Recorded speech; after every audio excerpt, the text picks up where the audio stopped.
All right. Can you guys hear me? Camera should be on. Hello, everybody. Oh, I forgot to turn on the music. Oh my goodness. We turn on the music. Just a second.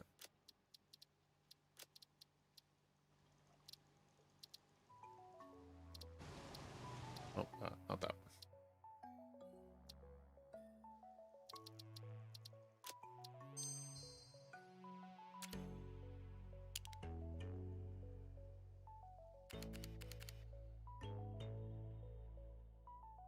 There we go. Hey, music. Yeah. All right. We're going to give it 1 or 2 more minutes just so we can start with the good stuff right on time. I'm probably going to push the whole stream back by an hour. So we'll be starting at 7, going to 11 rather than 6 to 10. But, Urimia, it's good to see you again, my friend. SK, welcome. Been hanging out in Discord. And Andarno? Andarno.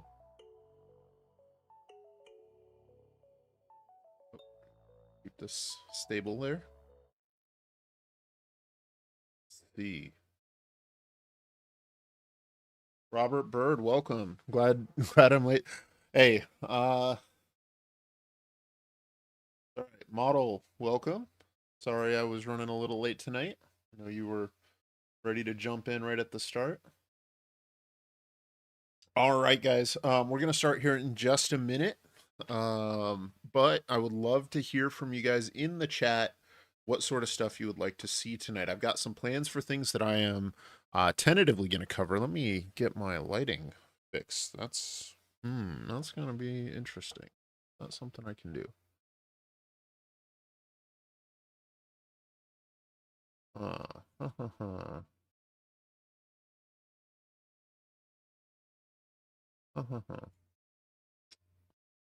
Wheel. I don't know if I can.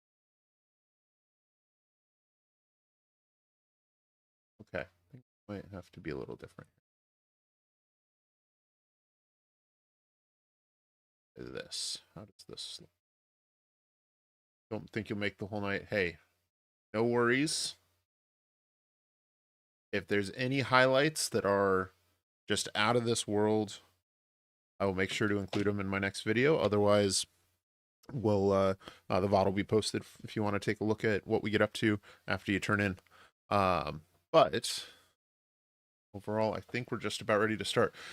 So let's play some Satisfactory. There we go. Oh, I had sound turned off in the background. Oh man. Okay, so we are gonna be playing some Satisfactory. So I've got a couple of things I want to do tonight. Thank you. I don't know. Currently is only up to episode 4. We are in the middle of episode 8 right now. Not very far into episode 8, but I've been working on that.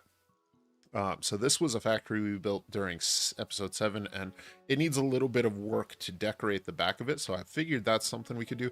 I've been getting a lot of requests lately about let me check my levels a little. I've been getting a lot of requests lately about decoration tips and just like the general concept behind designing buildings that look good. And to be honest, that's a little bit of a weird thing for me because I don't consider myself a talented builder, you know, in the context of games like this. Like, to me, I look at my factories and I'm like, yes, these are just box factories. Be just like with a few gimmicks applied to them, like a slanted roof on top of the box or whatever. But I'm happy to share what my thoughts are and what my design process is. And I've got a few factories that could use a little bit of touching up, so I thought we might do some of that. And then I have also been working on a power plant that I am going to potentially do a time lapse of live today if there's interest in that.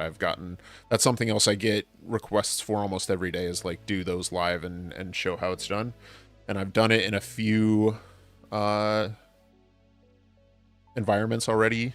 Our first live stream I did a little bit of one, and then in episode 1 I did a quick demo. But thoughts on classical architecture in a game like this?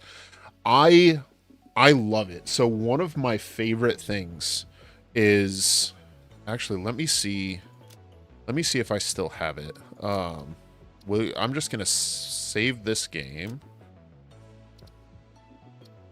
and load up a game that I worked on years ago. Update 5. My update 5 world. Hello 40. Thanks for coming in and thank you for popping in. So this was my first world that I did anything other than just like random spaghetti everywhere. And I've got advanced game settings on at this point because I use it mostly for guides and for, getting screenshots of old coal power plants before they change the terrain to eat them. But there were a couple of buildings that it looks like I must have torn them down because they were right over here. Anyway, so like as far as classical architecture goes, I really like the idea of doing different styles of architecture and seeing what you can do to make those work, and all the different like tips and tricks that you can use to play with them. And so as an example of that, let me see if I can find some pictures of it because I think they're pretty cool. Let me do one more thing here. Want the sound in the background. Where's that at? Bottom? No.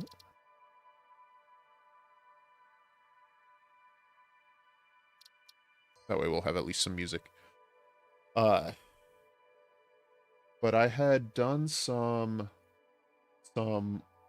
just test building with ideas to see that I think are actually still really cool ideas. They're just things I've never ever gone back to, but I maintain are, great ideas if I can find them. So let's see. We want to go back to update 5.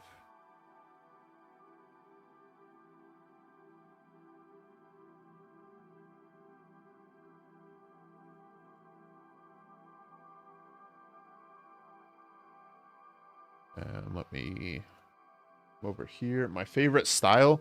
So my favorite style is probably,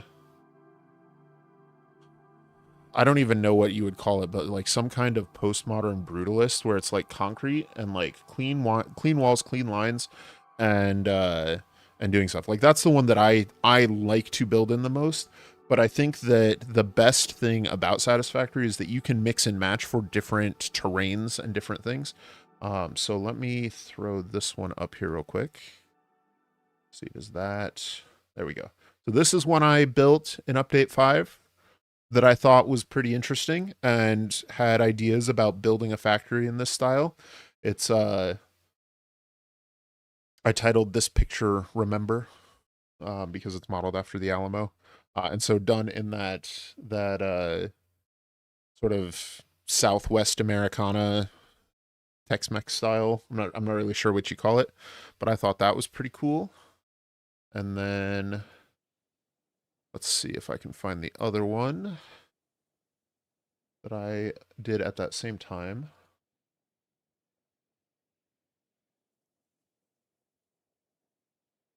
Yes.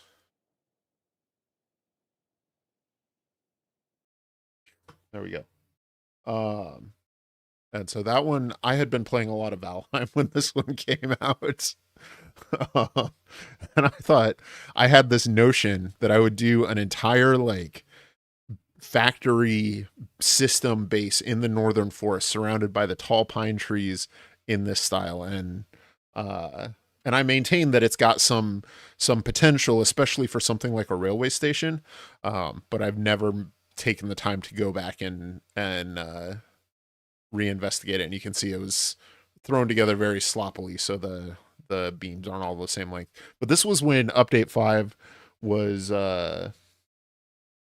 brand new and was had all these new buildables with it. But yeah, so those were originally in this world. The longhouse was right here. and I had intended to put these space elevator components in it, and then the Alamo was going to be my Fixmas factory, but I ended up just doing that one as a joke instead. But oh man, I have so many memories. You guys should periodically just just open up old worlds, especially if they're ones that are fairly accomplished, because like I have so many memories and I'm so proud of some of these builds still. Like that heavy modular frame factory I did with like vehicle based logistics throughout it.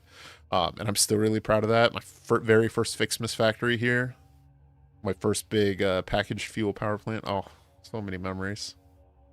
Yeah, this was my Fixmas joke that year because everybody was playing with the new update 5 buildables, right?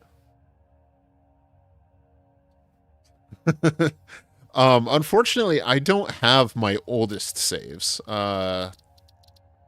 This one and then my guide world are both from update 5, and they are my oldest saves that I have. And I love them both for different reasons. My guide world has been a creative world from the start, right? So I use it when I want to play around with something, with concepts or ideas. And so I've been working on a train video. So let's take a look at my train set. Uh, but this is where I do all my testing for trains and learn them. And which of my factories is most foot access friendly? I try to make my starter factory very foot access friendly, where it's sort of the surface level open air factories and have, you know, pathways and walkways between the different sections. But yeah, so this was the test I was working on, and it's like, how many freight cars can a single locomotive actually pull? And so I was like, all right, let's build the steepest slope the game allows with railways. And so that's what this thing is. And how many cars can a single locomotive pull? The answer, it passed, it made the climb with 12, it failed with 15. So depending on the height of the slope, I do not make the music for my time lapses. That is from a guy named Harris Heller, who is his whole thing is like helping people get into streaming and YouTubing. And so has done hundreds of hours of, you know, music that's in a variety of different styles, but has done 5 or 6 different albums. But it's called Stream Beats is what it's called. And I'll put that in the chat now.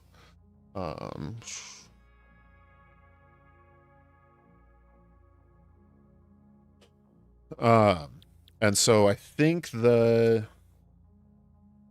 album that most of my time-lapse music comes from, he's got 5 or 6 different like synthwave music things.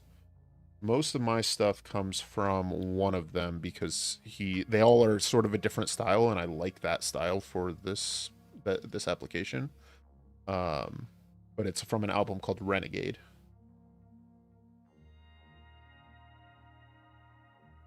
So that's where most of that music comes from, but several of his other ones, and then some other ones. So yeah, this is just my guide world where I learn about trains, practice with them, figure out signaling. You can see over here I tried doing like the stacking up thing that everybody tries and doesn't work in Satisfactory because that's how they work. But this is also where I did my vehicle tests. So like, here's the site of my vehicle climb test. If we take an Explorer, can it climb this vehicle? Or can it climb this slope and these walls and stuff? So just stuff from old guide videos I've done over the years. But again, a lot of nostalgia, especially when I get over into like my power plants, because I spent a lot of time on those, you know, and it's always fun. Oh, no worries, Edge. But yeah, so go back and check out your worlds. You know, like even if they're spaghetti messes, they're still a lot of fun. So yeah, there's my other vehicle testing ground. And I also recommend having a creative world, because there's a lot of cool stuff that you can try and do with it that it's just really nice to be able to do. And to the point where I'm almost tempted to just play in creative mode. Like possibly my next series after my current one, I might just do with build cost off and still like play through the progression of the game, you know? So like, not jump ahead from where I'm at, but that would free me up from so much stuff. But this, if I can ever get over there, the flight in this game is a little slow. I should probably just pepper the place with hypertube cannons or portals or something.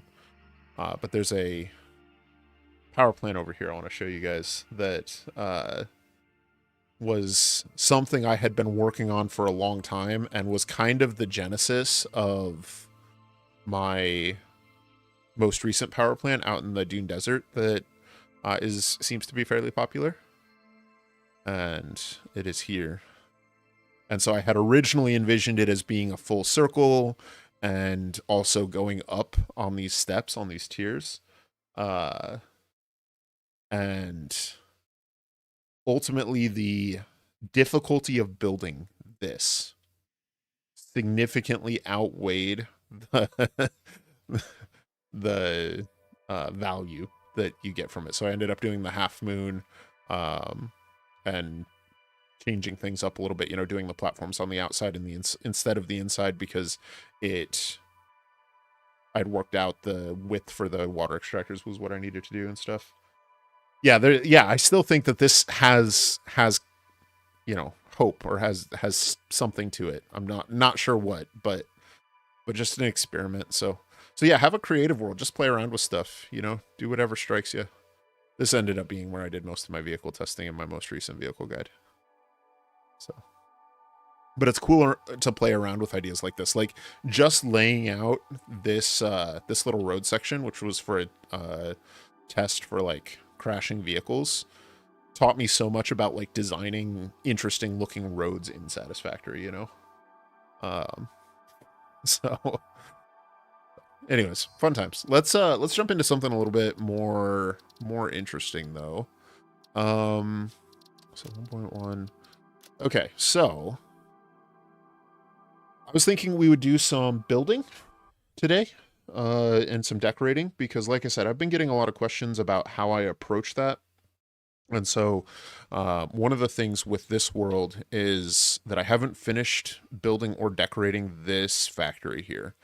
And so I figure we can do that together. Just hang out, chat, and put some stuff on. So one of the things I am aiming for, though, to a previous question, is that I want my factories to be walkable. So I've started putting in things like these railways that take us around to different areas. That something is wrong here.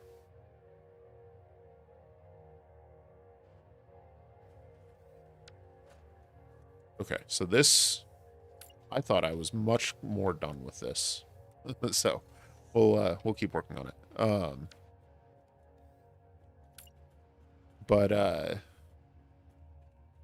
setting up walkways that allow the pioneer and to run around and do stuff looks and feels good to me.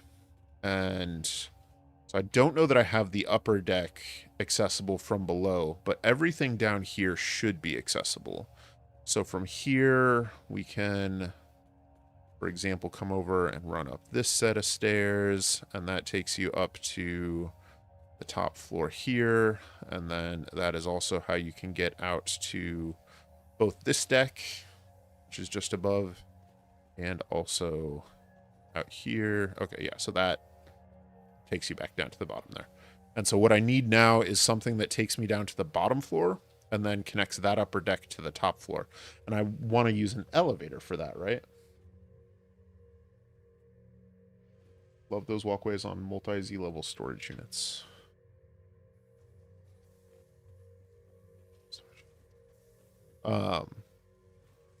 Yeah, no, pathways are absolutely huge.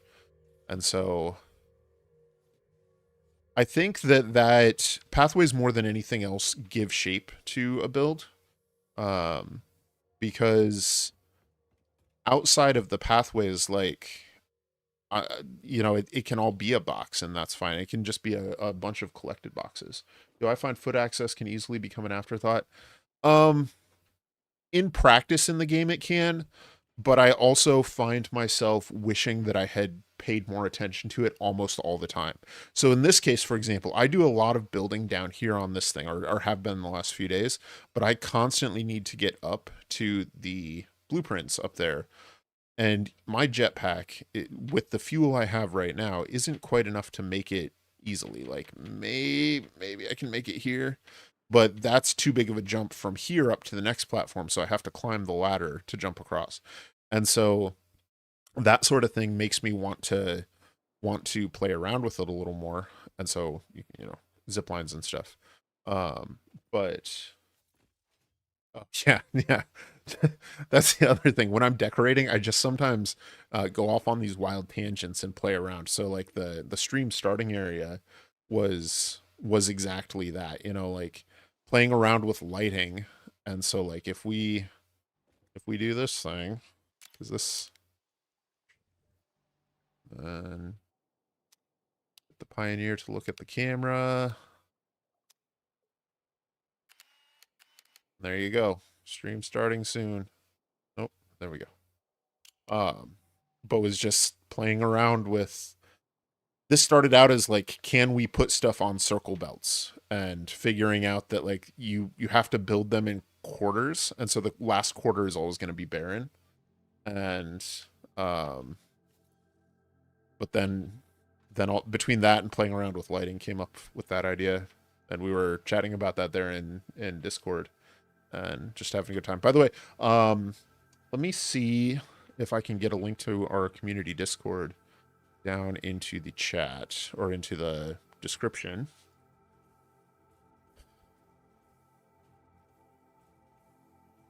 Let's see.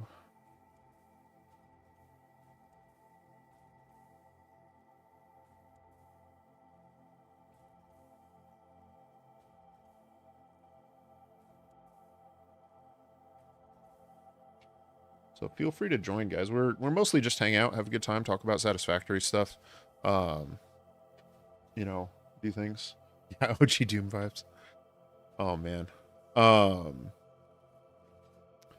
Yeah, I'd love to see some more of you guys in there for sure. All right, so I was working on this, and I think we need some walls here. So let me.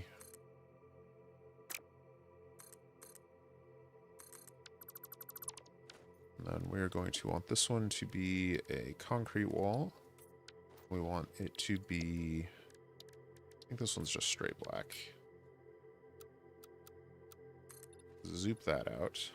And here's one of the things that's kind of an issue, because the walls on the far side of the factory and the walls on this side of the factory aren't the same height.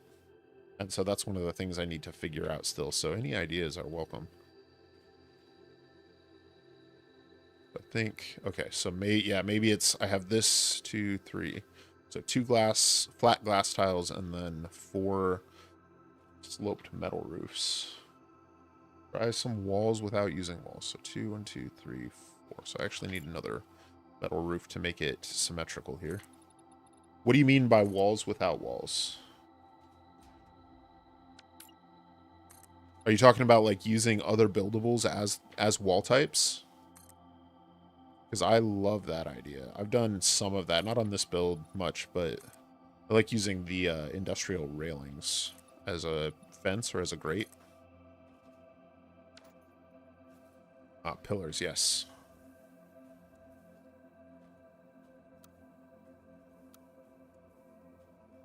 Get rid of this one.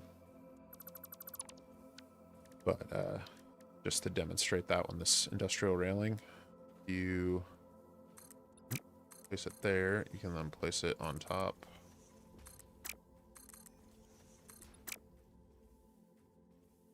If I can get it. Yeah. I've done that a fair bit. I like that one. Space between them. 1 meter pillars. Yeah, so one of the issues is that I have machines over here that I don't necessarily want to close or like chop off. Yeah, and so that's going to clip through the lights there. But they don't poke out the top, so they're just, it's like fake clipping. See how it looks. That really feels like it should poke out the top. Okay, so I want to play around with this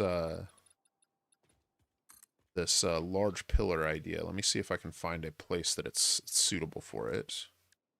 Architecture, large pillars, big concrete pillars. We'll throw that on 5. Let's try it back here.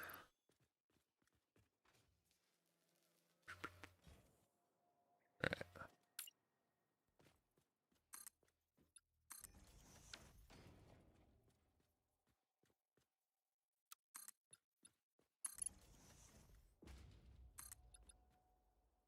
So do you mean just really tight like that, or with like a gap between them? Like that. That's actually pretty decent. I like that, that's walkable. Does that look if we get multiple of them?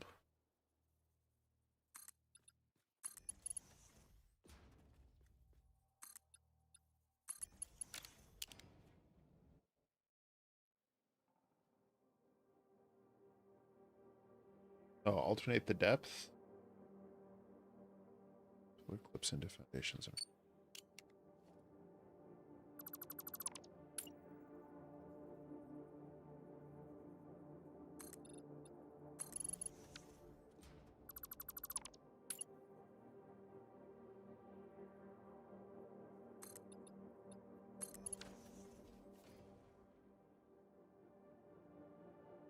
I do like the alternating depth.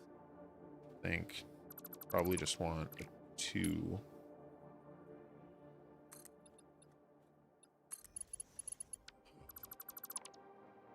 Yeah, I like that. That's a nice texture to the wall. I mean, it's... So that's not even... It's even hard to see when you're so up close.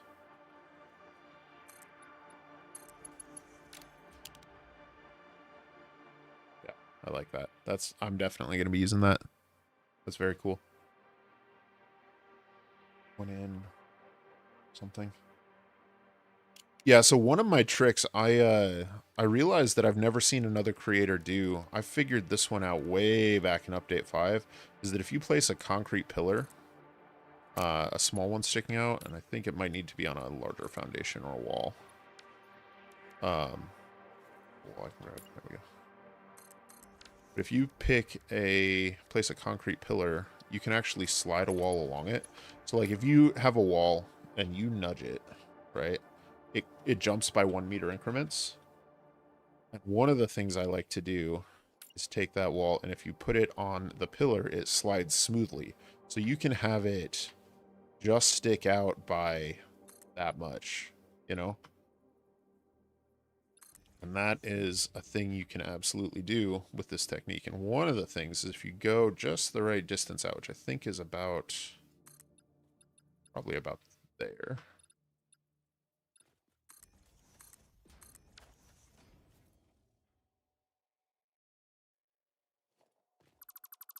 Then you can take a pillar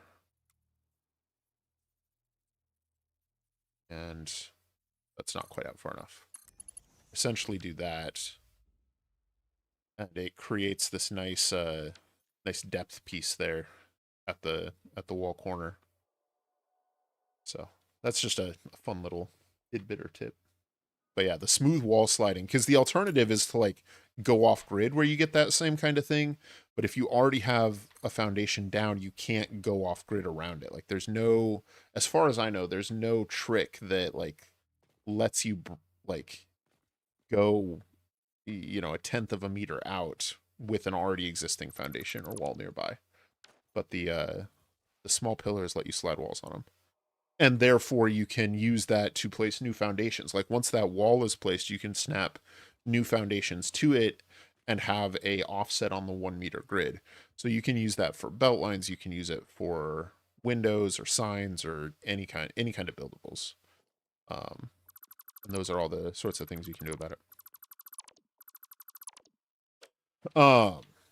So let's see what else we've got going on up here. Okay, so I was also working on this wall, and I think I want to make my walls fairly symmetrical on both sides of the factory. I do also want to figure out walkways to get out and up. So like maybe extend this walkway up to the top of the building and then have a power pole up there or something. Not really sure. So we'll do this one. 3.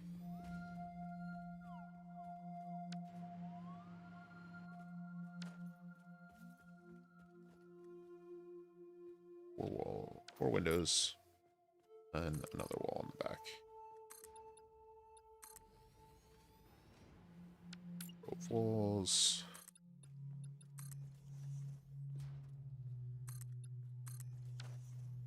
That happened specifically to give massive props to my cinematic style. Something unique from what I've watched before. Well, thank you. I'm glad you enjoy them. Hopefully you continue to do so. I can intend to continue making them. I have a lot of fun with it. We'll be doing some live tonight. I think that is on the list of somewhere on the to-do list is to do some more cinematics live tonight. And I would love to hang out with you guys and get your perspectives. That's one of the things I always find about these live streams is whenever I start chatting with you guys, like the hive mind activates and we get some really awesome creative ideas going, and you know, way better than what I am able to come up with on my own. So I think that just speaks to the power of teamwork and collaboration and all of that. These windows are meant to be fixed or concrete walls. And we need one of the 8-meter walls there, which is also meant to be concrete. But yeah, so how's that look?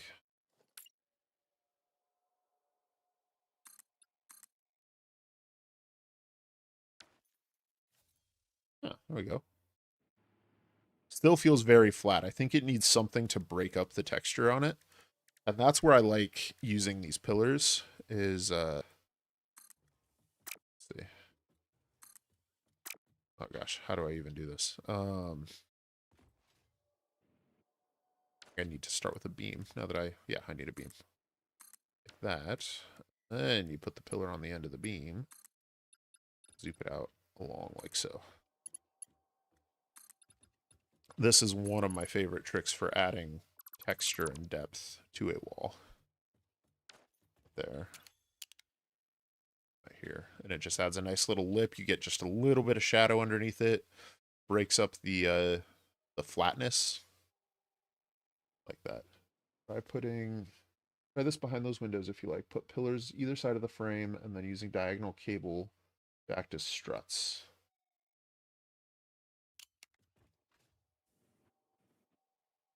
So let me look at this. Pillar.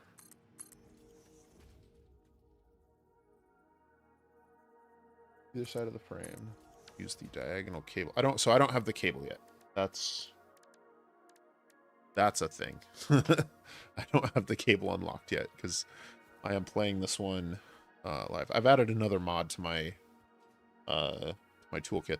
By the way, it's the Sky UI, which just lets you control the time of day. After my last video, I got a ton of feedback that my some of my stuff was way too dark, and it didn't feel dark to me when I was playing it live, but seeing it on the video, I completely agree. Beams. Yeah, we can jump back up and try struts. I don't know why I started heading in that direction. I didn't have a plan.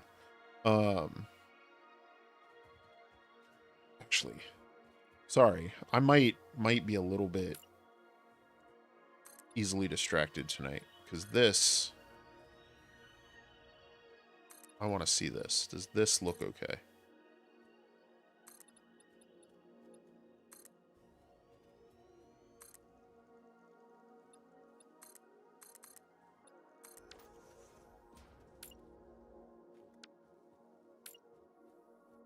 So here's another one where we're going to want to use a trick, and that is take this, slide that over right there. I hope we can get that snap point. Did I just lose that in the wall there? Oh, we can nudge. Never mind. Oh well, lost buildable.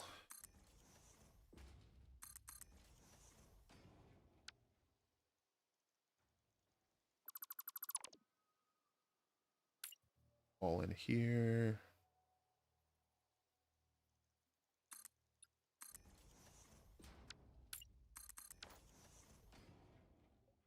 All So, using beams, struts on the window. So let's take a look at that.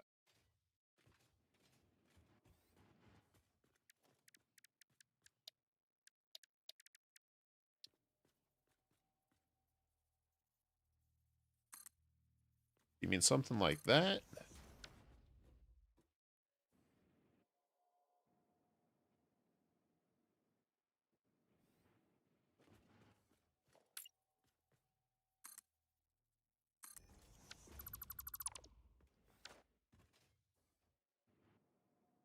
I mean, that definitely, having something right inside the window looks good. Yeah. Yeah, something to play with. Oh, I'm missing screws. Oh, man. I never put a dimensional depot on my screw constructors. But I might, yep. It's always important to have a chest monster nearby because you never know when you're going to need it. So now I can go ahead and build my awesome shop. Let's see, how many tickets do we have? 57. You can probably buy a ton of stuff with tickets, 57 tickets. So I do want to play with the quarter pipes and quarter pipe extensions. We'll pick those up. Probably, yeah, maybe, I don't know. Go ahead and get the cables and beams expansion packs. Oh, I definitely need road barriers. I don't even know how I managed to get this far without road barriers. What does that put us at, 25? Probably just start buying stuff, because I don't even know how many more tickets I would have, you know, if I went in and looked at stuff right now. Oh yeah, I don't have any of this stuff. We'll get the walls, though. That puts us to 35, so 35, that'll be 46, 52, 55, 57, 54, 57. Done. Fix-it does not guarantee improvement of workplace readability, efficiency, or safety with use of these Or the diagonal. since the process of Yeah, I'll play around with it, and I want to try it with the beams as well. Yeah, so another 59 tickets waiting for us.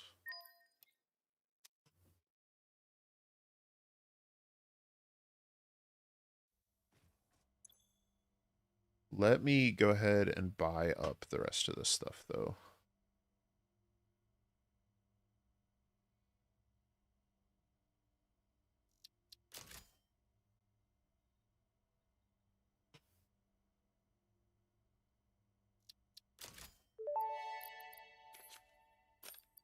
It is speculated that in the earliest days of humanity, people created drums and similar instruments to derive pleasure and I love the sociability from boombox. the rhythmic sounds, accompanied by All right, where were we? Congratulations for unlocking a device that, thousands of years later, fulfills exactly the same function, except with a requirement for rare metals and plastic components. See, this is the sort of stuff I'm talking about where it's kind of a pain to, like, get around, and that's what I want to improve on in my building style, is making the factory more accessible. Okay, so we were looking at...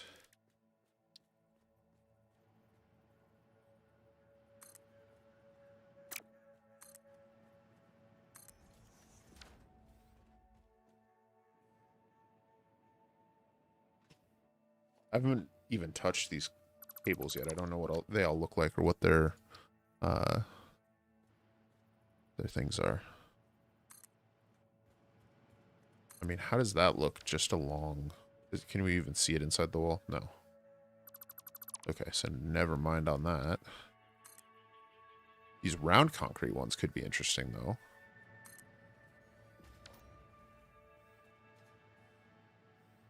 That has some interesting look to it. I quite like that.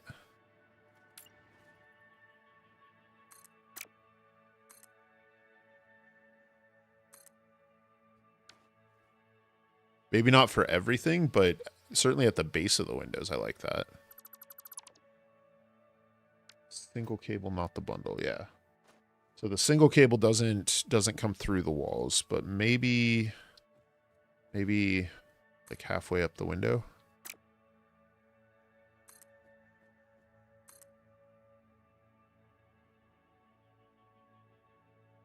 Okay, yeah. Yeah. That does look better there. I don't know. Interesting things to play around with. So decoration for me is kind of it's a hard thing to talk about. It's a hard thing to do in a setting like this because so much of it is something that just strikes me where I'll be walking by and I'll be like, "Oh, you know what? This wall behind these things needs more texture to it." And so I'll put in the color scheme or whatever. And or just the zigzag alternating pattern there. And it's not like it's something I plan. It's not like it's something I try to do. It just kind of strikes me as I walk past. Diagonal crossing base inside. Let's try it on these windows down here.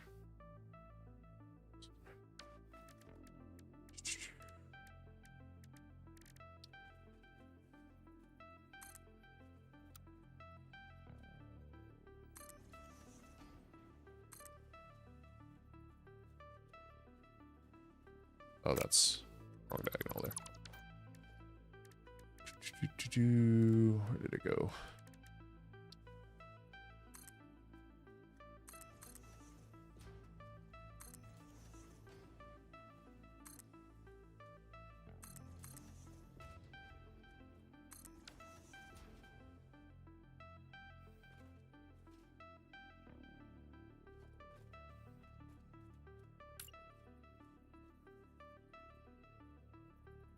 Yeah, so here's an example where, like, I want them to be exactly halfway back, like the width of a wall back.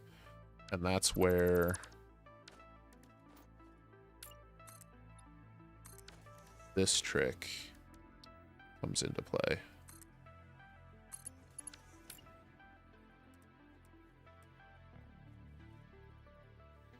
So if we can put that right there, that gives us a snap point. In theory, right there, and up to here. Delete the wall.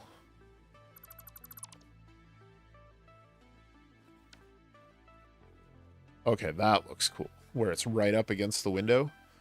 That's a pain to do. But that looks cool. I like that. Going back through the glass, that looks good.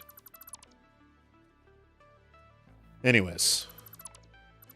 But yeah, so just the idea and the concept of building like this is tricky for me. Because it's not something that I think about or plan in advance. It's something like, as I'm riding my train, I'm like, you know what? We need a sign here that says something funny or points the way or whatever it is. Or this wall looks flat or untextured, needs broken up. So like right now, these ceilings here need to be supported. Let's go ahead and grab a pillar. Zoop that down. And now that feels so much better just being supported there.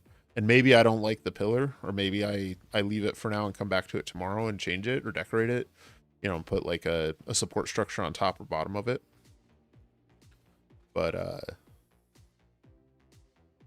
that's the sort of thing that I just do randomly. It's not part of anything, and that makes it difficult for me to do during a stream or in this kind of content.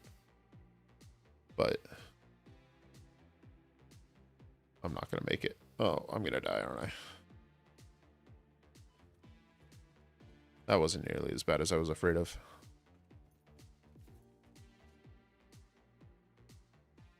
Up this wall.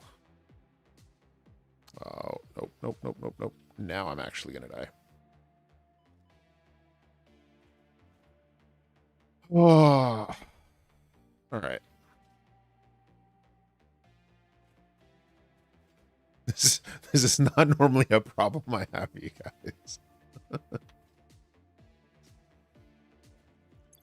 Yeah, I've still got... Oh, I've got my hover pack.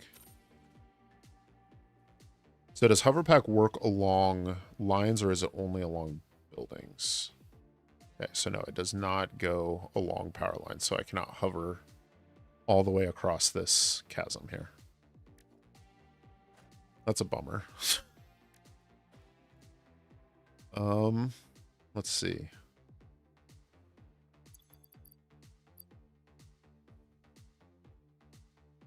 So where'd my zip line go? There it is.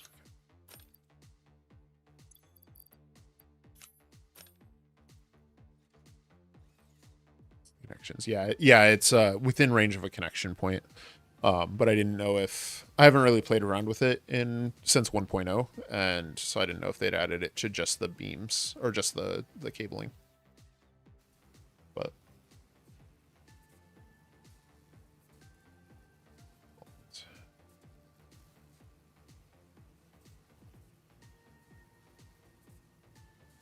all right. So the other thing I was going to work on tonight is a power plant. And that is something that I'm doing back here in the northern forest. At the southern edge of the northern forest, there's a big lake. And I am very excited to build a power plant there. Unfortunately, what I have come up with for the power plant is very big. And I'm not sure how well it'll fit. And I also don't know how I want to run the trains for it. I love the idea of having the trains sort of crisscross through here. It's a hog. Let me make sure I have my critters turned on. I turn them off when I'm doing guides and stuff, or like making shorts or getting a screenshot. And I don't do most of those in this world, but unfortunately, that's not like a save game based setting. That's a like all game account setting. Did I miss? You gone? I think he's gone. But where did he go? That's the real question. But yeah, so if you turn off critters just to like play around in photo mode for a little bit, then they stay turned off even if you load a different save game. And to have a series of A to B lines. Yeah, I struggle with that as well, and just figuring out the best way to connect things together. These guys are...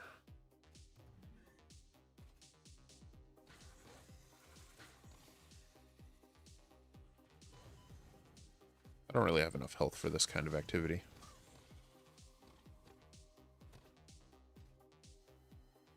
So I had thought also that putting down foundations prevented enemies from respawning, but that foundation and these enemies imply otherwise.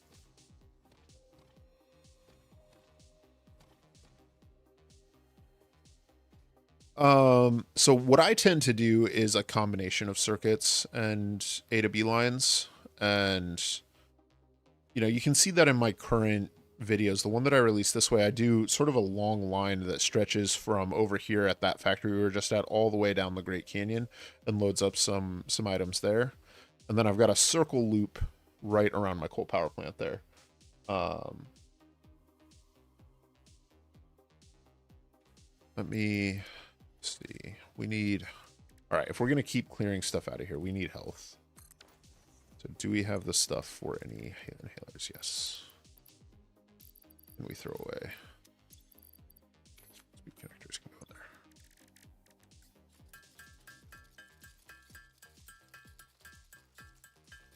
Has to be a powered building within 150 meters. Good to know.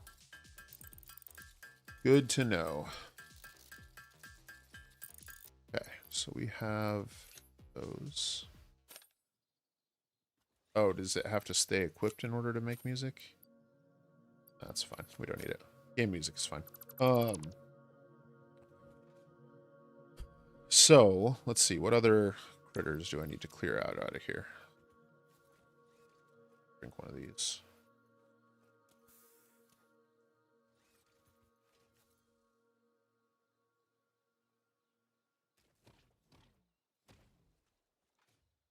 So one of the cool things about these guys is if you're crouched, they don't open up, right? Like that's a pretty well-known trick. Although I periodically I'll do that, and someone will say something about it, like it's not that well known. I probably didn't stop the hog spawns. Although if there's a if all it needs is a powered structure, then my miner probably does it, right? So yeah, here's one of the crude nodes I want to tap. So my issue with this power plant, there's a couple of things, and I think what I might do is just end up doubling it up. That's 2. Will.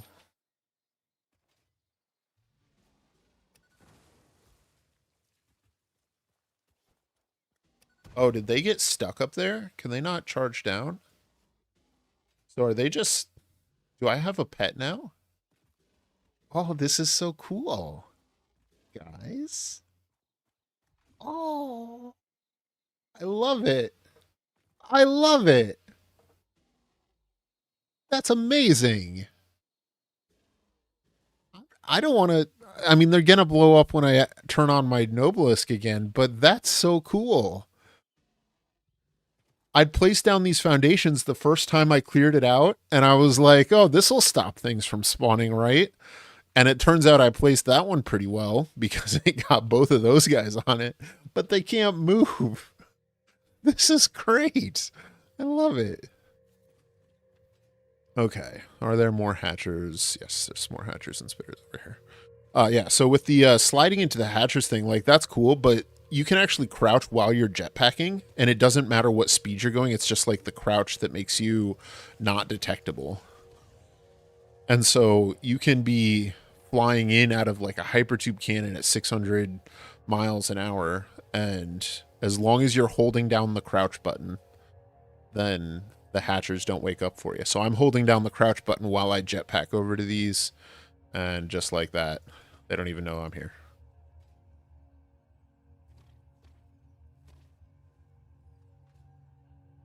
Yeah, the real problem is that there was a nuclear hog back here, or I think a nuclear hog. There's something nasty back here that I don't really want to be messing with too much. So hopefully, yeah, there he is. And he is not stuck on a platform. I have just seen. So that's sucks. All right, well, I know a trick for these guys.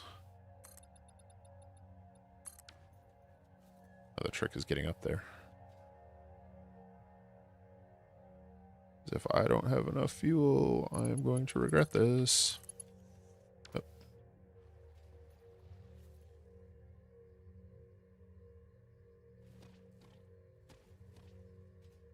Crouch does not make you descend while you are hover or jetpacking. It may with the hover pack. I'm not sure.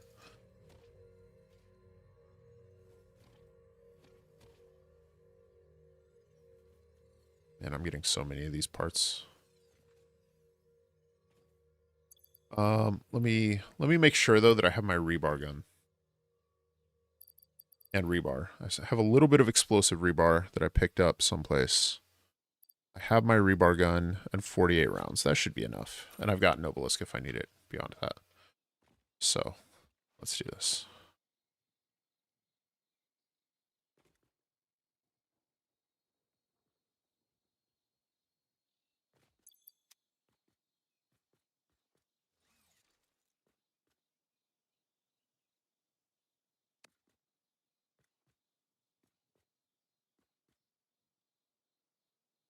In theory, he'll spot me at some point and start throwing rocks, so I'll have to dodge those. But where's my sound coming at? Do I have it really turned down that low?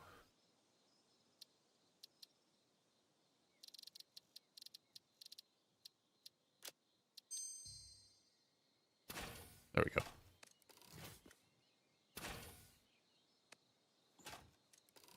Am I going to check out the console? Oh, absolutely, man.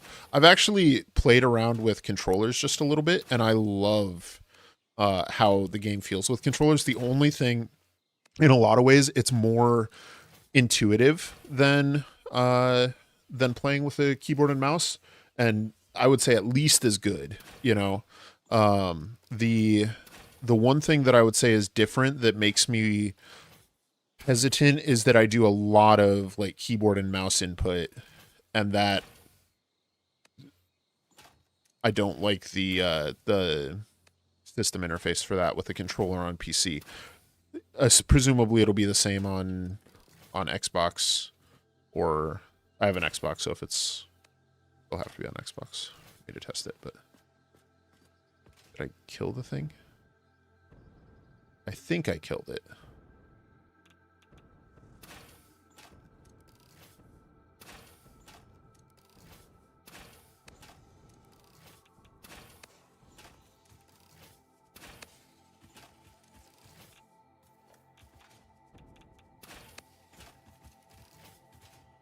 Yeah, it's dead. It's just, I can't get over there to collect it till it despawns.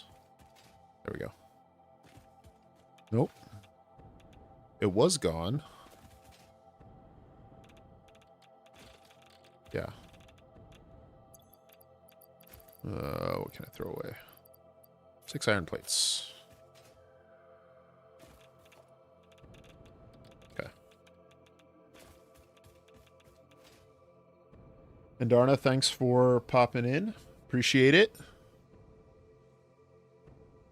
Feel free to check stuff out later on. Yeah, you can't crouch in water either, turns out. That's a thing.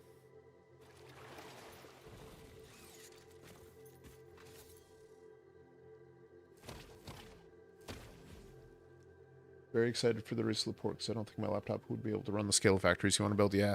Yeah, that's fair, man. So when I do my time lapses, I do them on my second laptop, which is sitting right behind me, and just having the title screen pulled up, it sounds like a jet engine, man. And you know, the nice thing is in the winter it saves on the heating bill, but that's definitely a concern I have because I was using it in update 8 when I was doing my time lapses, and towards the end, like on that computer, I was legitimately getting, 10, 12 frames per second, or yeah, 10, 12 frames a second. And it was rough, because below, I'd say playable for me is around 15 to 20 somewhere. Like below that, you start to see places where you click on something and it doesn't click at the right time. And so that's the issue that I'm concerned about there.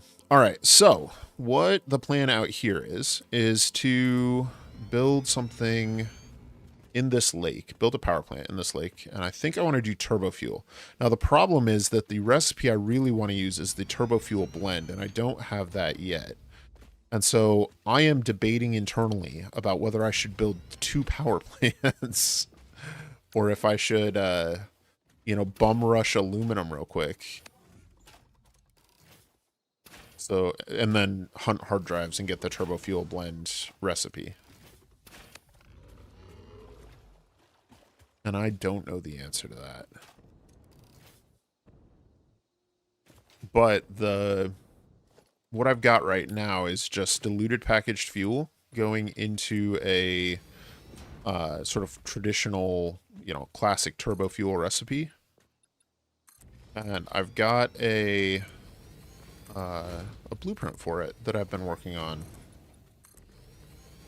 And I think it is a really cool blueprint, and I would love to show it to you guys here. Turbo Fuel Complete version 2. Right there.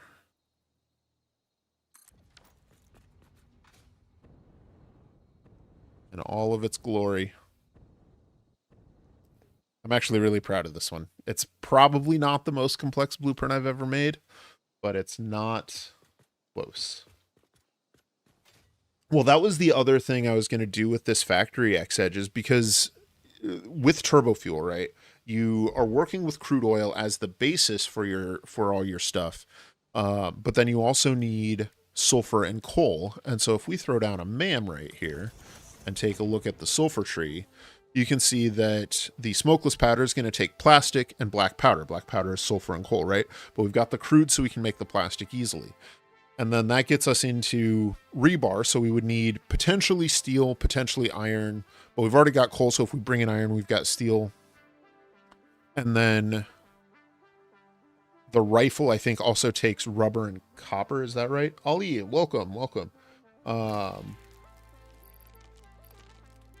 uh, so modular, what do you mean by modular there, X-Edge? It is a self-contained power plant. And how it works is you have a belt line or a pipeline of coal that runs in at this height, right? So you run a pipeline of coal right there, and then you throw in on top of that a pipeline of water, line of sulfur, and a belt line of coal. And so the crude connects right there, the water connects right there, and the sulfur and coal connect there and there. And what you get out of it is 625 megawatts of power. So, and it stacks up. And so I'd worked out that with like 180 crude and then 300 sulfur and 300 coal, I can run 20 of these and get 12,500 megawatts. Victoria, yeah, so, well, so, yeah. So, like, when I think about modular designs, there are many different ways to interpret that in my mind, and I think this qualifies as one of those definitions, in that this is a module. You set it and you sock it in, and like I said, you set this, you need to build this central spine here. But I could also see requiring the inclusion of the spine as part of this to be modular, which I could absolutely do. Like, there's room for me to run that spine of logistics like right through this gap here, and then just connect them through. And maybe that's something to play around with. And then I wouldn't even need to do the logistics. I could literally like just set up the depot at one end and just throw down 20 of these in a row with the auto connect. That's a better idea. Oh man, do I have to rebuild this thing now? That was not on the plan for tonight. The plan was to run trains up here to bring in sulfur and coal and tap those crude nodes and this water and build 20 of these. But now I might need to do some more work. Let's just see how hard it would be. You know, like, let's open this thing up and see if we can squeeze in a little bit more.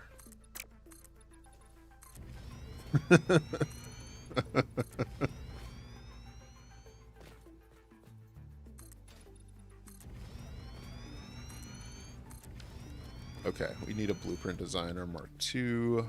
This one. Sure, we're not clipping. Yeah, that amount of clipping's probably fine. Okay, so let's see. The problem is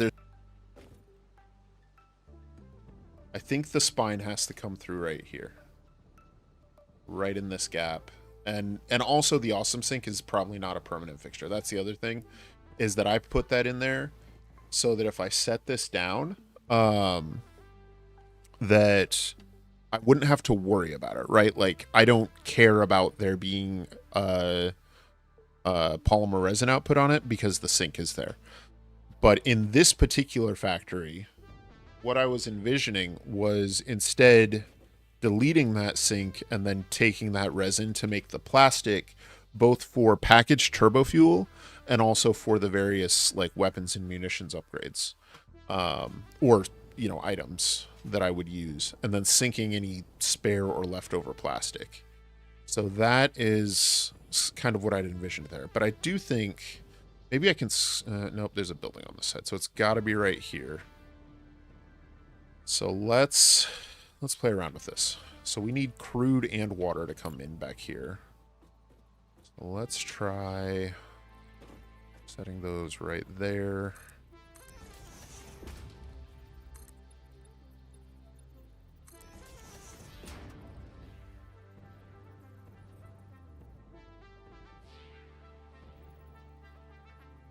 And then pipelines can clip while we build them.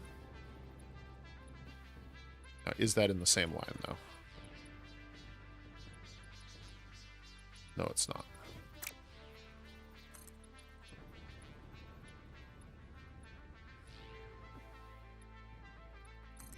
So somewhere like right there.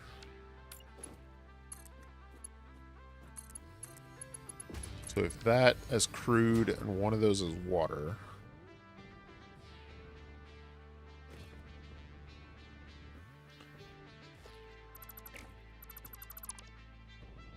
And then the other question is, can we do like coal and sulfur on top of that and get it over to those without it clipping?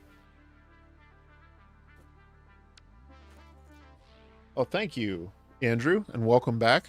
Factory's coming along. We're playing around with a turbo fuel blueprint at the moment. So we are...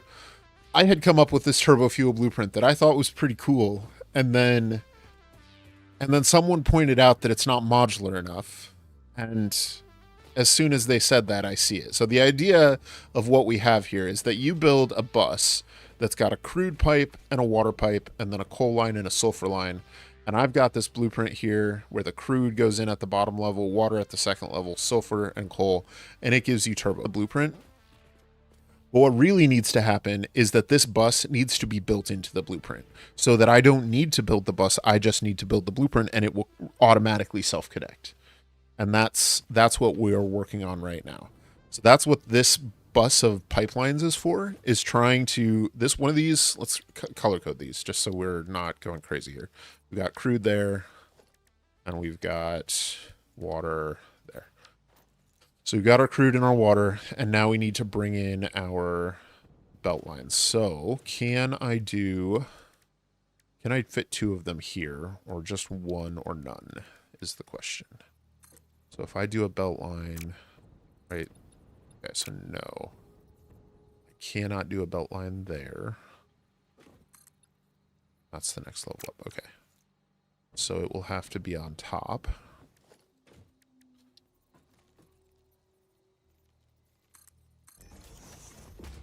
And I don't mind the belt lines being on top. I'm a little concerned about head lift on the water extractors and the crude, but crude's not that big of a deal to move with train lines. It's only like 180 units, so even just pumps. Okay, so now we want to run...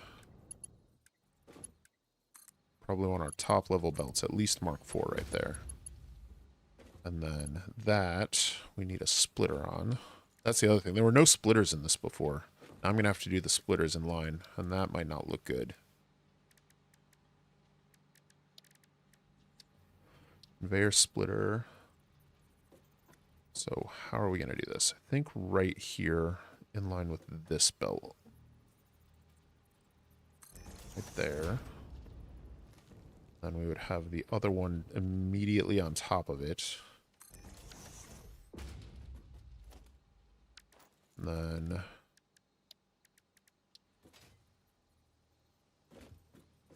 what is that snapping to? Let's keep that down.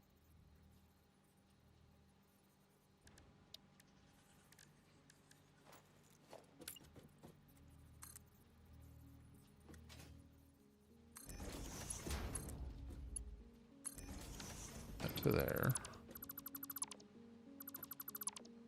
And so now can we get these through without them clipping too badly? Oh, like clips.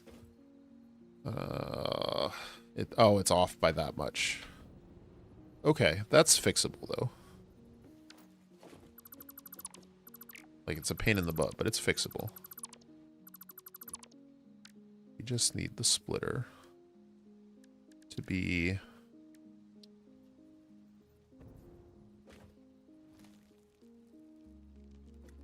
Let's see if we can place it from the center of the belt line, because that should give us a good line if we can get a snap point to it.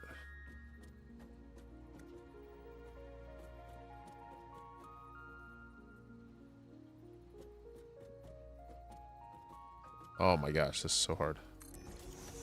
Okay. So let's try that with the lift. Make sure that that looks okay. Okay, so that is in alignment. So now we can do that foundation.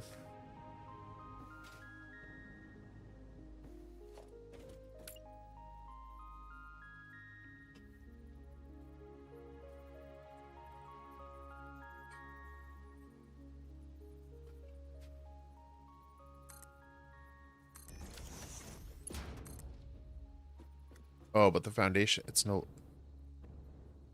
Yeah, that'll be fine.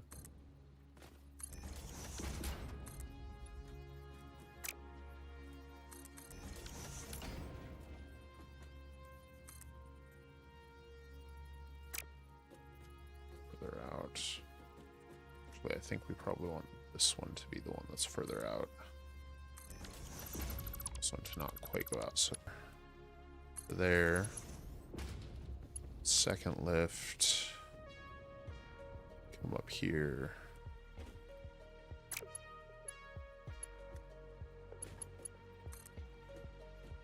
There. Now we can do this.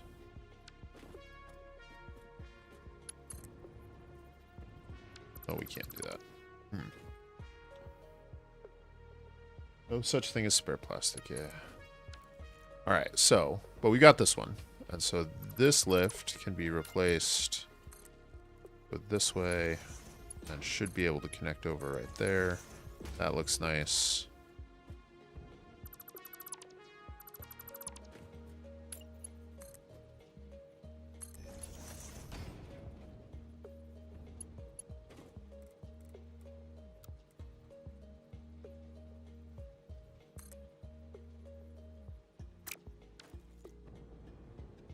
Getting this last lift is going to be a little tricky. See if we can try that foundation again. But if we can do this, and then if we can get the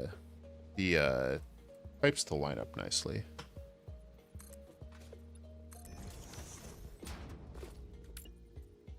Then I think we're cooking with gas here.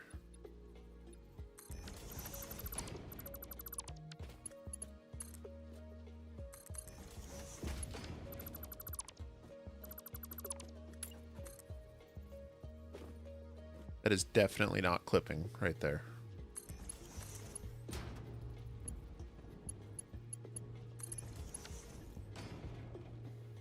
That is definitely not clipping. That's not clipping.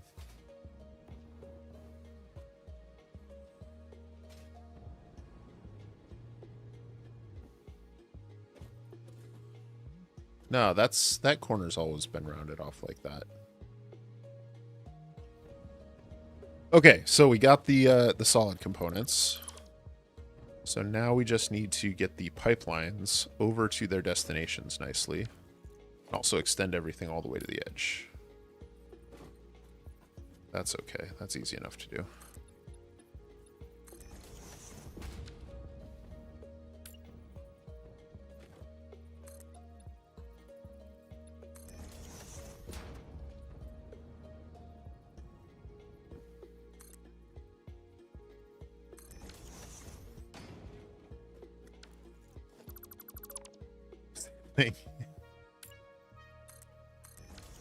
Exactly.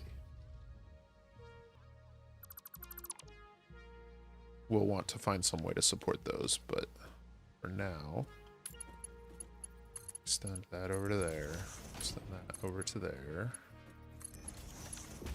that one to there, one there.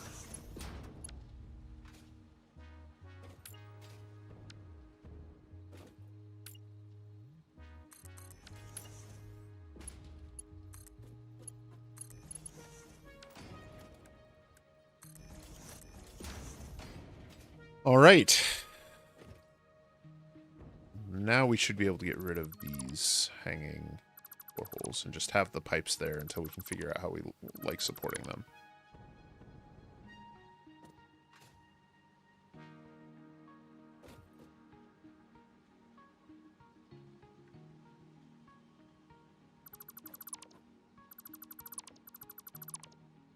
Okay. And then we do need to eliminate the clipping over on this side. That actually isn't clipping it. Oh, it is down here.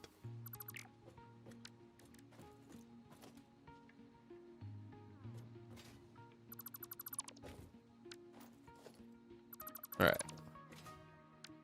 So let's go ahead and save this one and see what we think of it. Oh, nope, we still need to run our pipelines. I'm crazy. We're not done yet.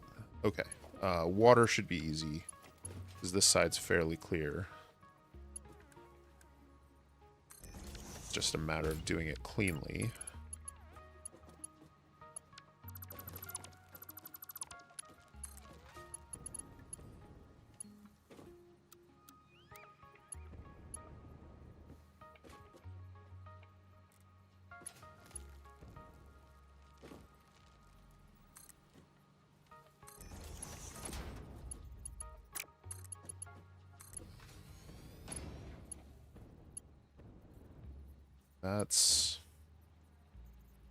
That's okay. I'll accept that one, because it's a little bit clipping, but it's kind of also holding up the power plant.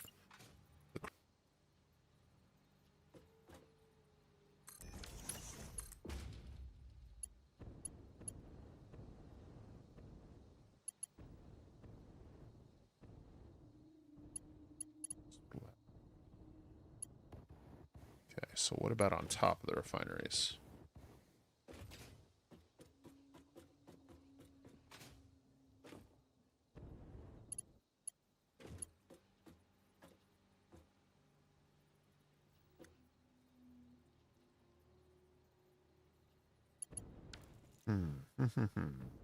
Room on this side. Because it's just going into this refinery here. So how do we get pipeline from here up to there nicely? I mean, there's...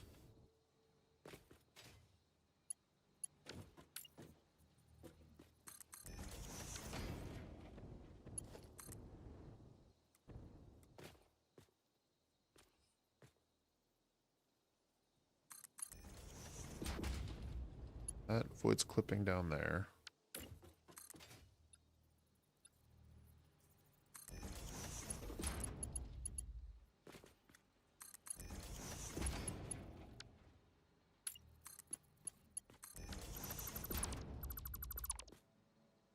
And then, obviously, we need to color code it. All right, but I think we're good. I think we've got something here.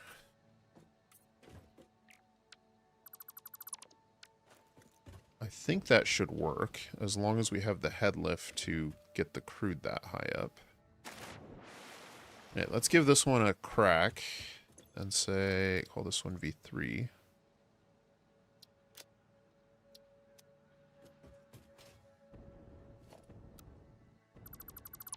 So let's throw down a couple of these refineries.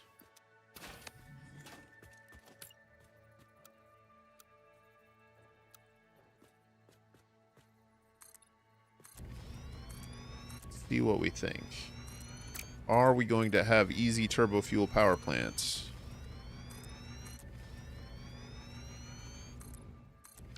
Okay, so that should be good.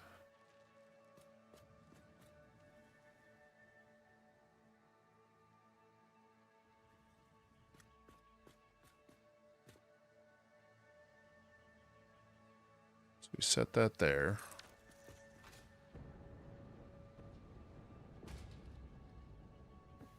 Here. Grab another one. Set it into auto connect mode. Those all grab on.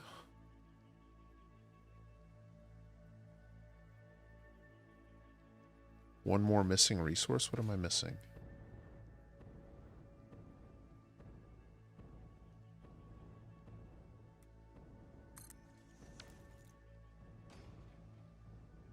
I mean, it let me build it, so I had all the resources, right?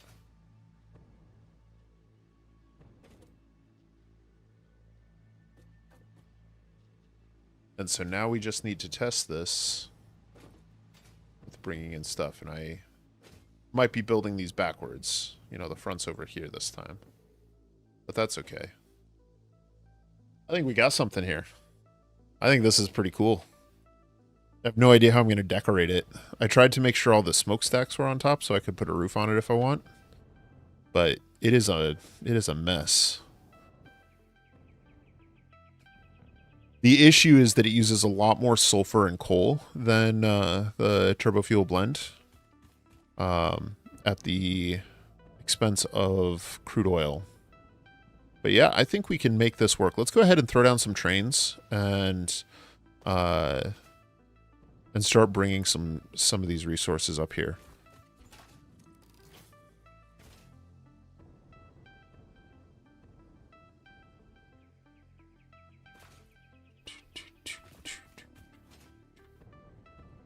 So now the question I have is, how do I want to do sulfur? All right, so there's sulfur right over here, I think. Up on this hill, maybe there's some sulfur. And we're right next to crude, or to coal. The issue is that if we are going to want to do more with this location, we're going to need more than just sulfur and coal. And we don't have a ton of other resources from elsewhere. There's the sulfur right there. So we can fairly easily, I think we can bring in more coal than that. Let's pop down and take a look, because I don't think we're maxing out our coal mining. I think we'd maxed it out when we built the power plant. But I think since then we've unlocked both the Mark II miners and the ability and willingness to overclock our belt lines. So let's pop down and take a look. So this one is a Mark II miner. Yeah.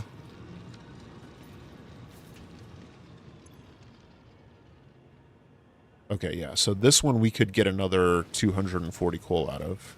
We need 300. This one's only a Mark I miner. Yeah.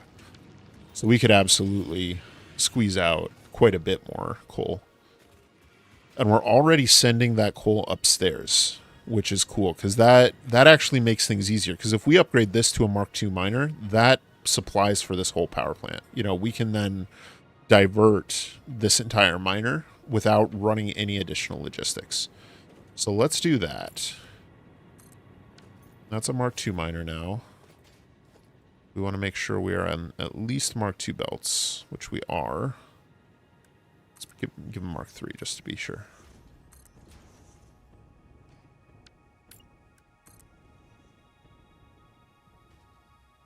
And then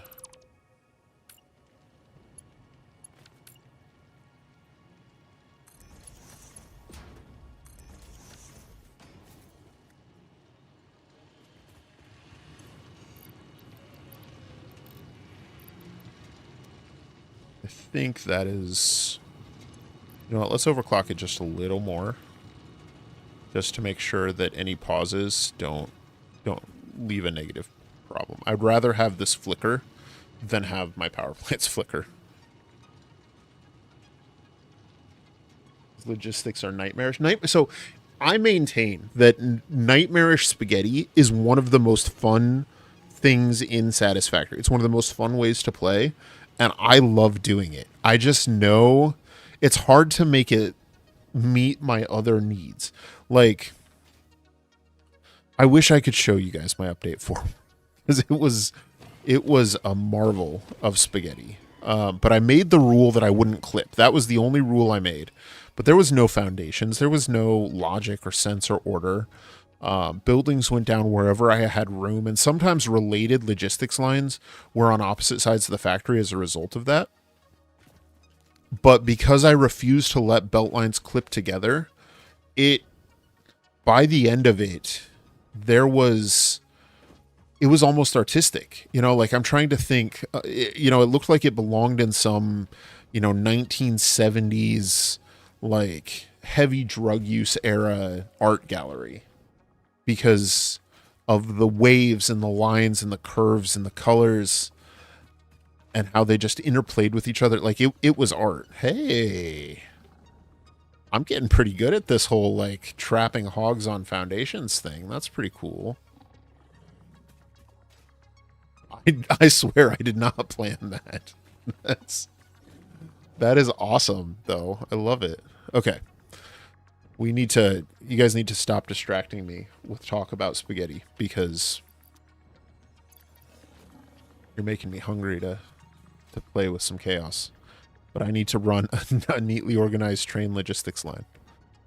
All right, so the only trains we need up here at this moment are coal and sulfur, because all we're doing at the moment is power. And so we've got sulfur here, we've got coal there. So let's set up a simple mining station here. Not on the global grid. I don't like that. We'll just do a single car mining thing. And then we'll mostly run the train tracks off the grid, just on the ground, because I quite like that. I'm not doing that, I think, for my central spine. Yeah, exactly. Andy Warhol. Or I'm trying to, like, I'm not a big art guy. I don't know who else to think of, but there is an artist who painted in the style, and maybe it was Warhol, but it was like with abstract shapes and colors, like a red rectangle and a blue circle and I don't know. But there were also, it was almost like halfway between Warhol and like Jackson Pollock. Is what is the picture I am envisioning and have in my head as sort of the similar style. Okay, so where is coal coming in here? Coal is coming into our second car. Now we also have Caterium here and iron. And both of them, we're not using nearly enough. Like, these cars are completely full because we're using, like, 30 iron and 7 coal a minute or something in this factory. But we're mining way more than that. So we can essentially use the entirety of this train line if we want. The problem is then, where do we bring in the sulfur? Does that have to be a 4th train station? Because we don't have smart splitters yet, so we can't bring in 2 on the same one. Like, yeah, like modern cubism or something. But let's see how big of a train station we can get over here.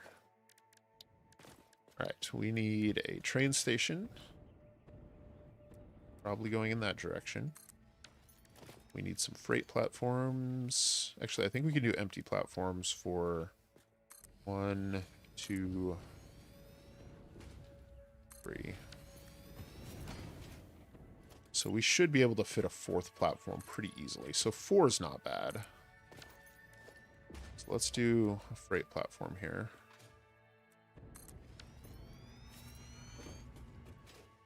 And we can extend our foundations over here to get our node.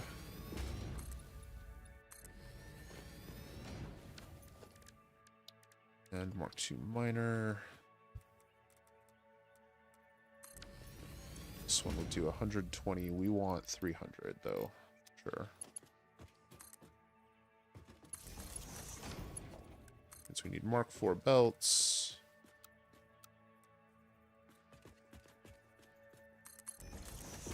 That comes down here. Goes in there. That's straight all the way through.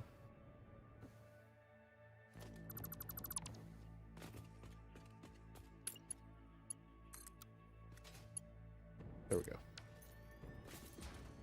You can place miners on foundations. Did I have a chance to try Star Rupture? I did. I got to play a little bit, and I'm really excited for it. So for those who don't know, Star Rupture is another 3D factory builder game. It's very similar vibes to Satisfactory. Not exactly the same though. It includes a lot of base building mechanics and a lot of survival mechanics. and there are like enemies that will attack you and try and destroy your machines, and so you have to defend it. So it's almost similar to Factorio in that regard. Um, Except it's much more in the graphical style of Satisfactory. It's 3D, made in Unreal, um, and also grittier. You know, I'm not sure what game I would say it reminds me of in terms of its graphic style, but like in terms of gameplay elements, at least the ones that were in the single player playtest they just did, it was very similar to Satisfactory. So you've got these resource clusters, like I think it was titanium and wolfram ore or something were the first ones that you had access to, and you built a mining machine on top of them, and then ran rail lines to connect them up to um, processing structures, and ultimately to like a orbital launch depot. And it was like I spent 4 or 5 hours playing it and had a great time with it. I was tentatively going to do it on stream tonight, but the playtest ended earlier today, so that's a bit of a non-starter. Okay, so how do we get this rail line over there now? And looking at the terrain, I think we might have to do this in a roundabout sort of way. And just not go straight there. Because that would be too easy. And not be cool enough. But I think if we come on over here, is this a smooth enough slope down? So we've got that bridge over there, is what I'm wondering. Because, all right, so let me, and we can start working on this. And as soon as we connect the railway, by the way, then we can jump across over here.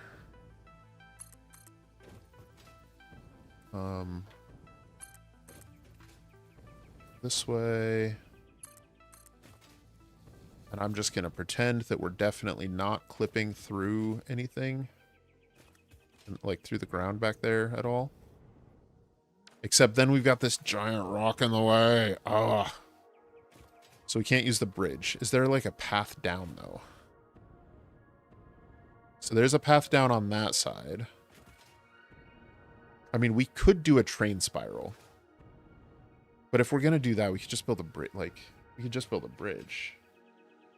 Oh, did it get extended to August 4th? Oh, well, we may play a little bit then. Because I'd love to show that off to you guys. One of the things that I kind of keep in my head is that Satisfactory is such a big game that you can kind of play it forever. But it's really easy to burn out on when you start on really big projects. And, I mean, you guys have seen the scope of projects I'm working on, and those are probably about as big as I can do before I start to really, like, grind. And even that last one, I mean, there's a reason that I haven't finished decorating it yet, you know? And it's because I have played this game enough that I know if I commit to a project that I am not enjoying, it's going to burn me out. And I'm not ready to jeopardize the fun I'm having just playing through the game and advancing otherwise. Don't want to clip through the trees if I can help it.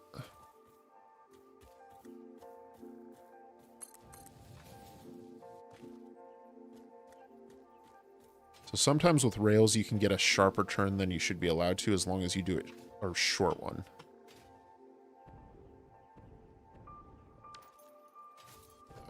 This is going to take some work.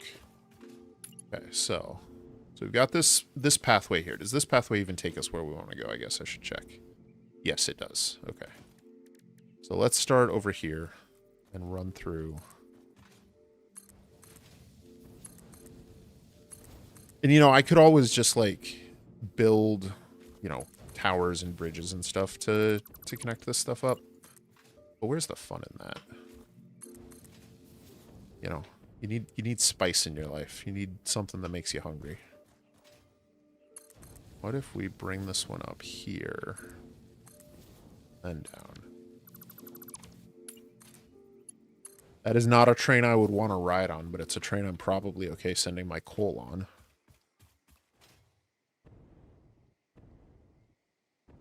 Burnout. Just, yeah, so daunting. No, exactly. That's why I'm doing the yeah, turbo fuel in this way is because like I have done large scale turbo fuel setups before, and I have spent literally dozens of hours just doing it. And I wouldn't spend that much time on it now because I've played that much. This also brings Trainline over near our starter base. Actually, that's cool. I hadn't considered that angle of it. So that's actually really nice. This needs to go right there and then down.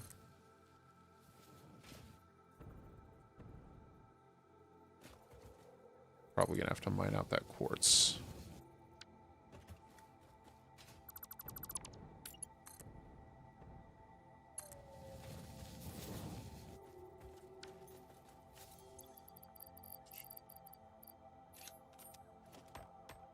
Um, hey Jeremy, welcome to the stream. But yeah, so like I am trying really hard to sort of self-police myself, both on the size of my builds and just in how I approach them, and you know, being willing to leave different tasks for different times. So if I don't feel like decorating today, then not decorating today. And just as a way of trying to stave off that burnout as much as I can. Okay, so we need to get over there now. Are we going to have to do a bridge? Or is this a gentle enough slope that we can go down there? Because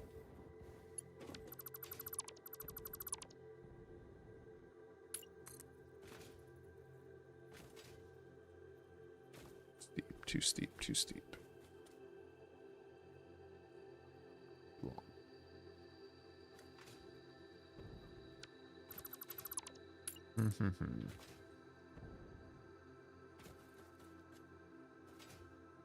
We also don't want to interfere with our tractors, though.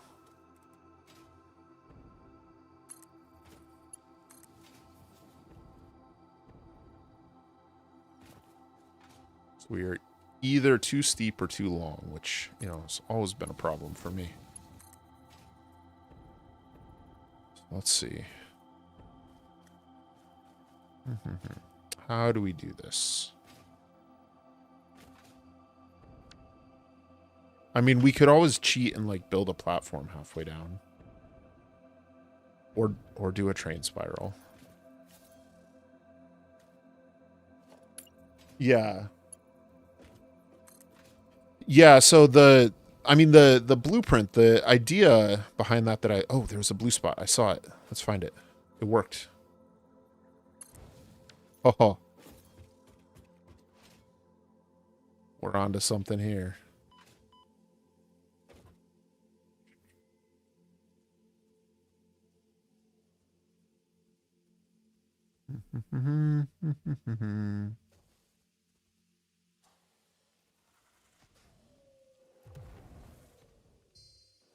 Sorry, I got a message that sounded urgent, but now I'm being attacked by an enemy. Okay, here we go. All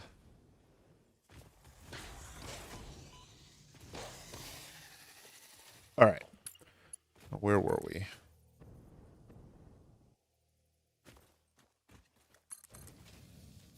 So we need to be mindful of where our vehicles are at. I might need to hop into a tractor that passes by and make sure we're not going to be getting in the path of those. But now we need to connect to that railway up there. So I think we're going to want to bring this one around here. I point it upward there.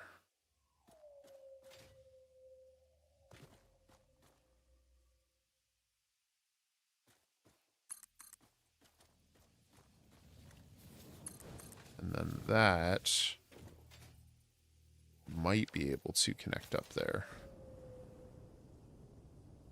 Let's give it a try. Build a platform is your vote. So I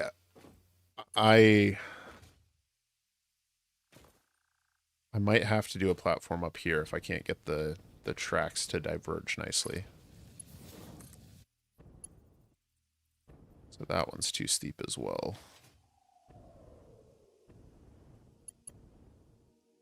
That one. too steep. We might have to do some kind of structure that lets us maneuver around a little bit, or like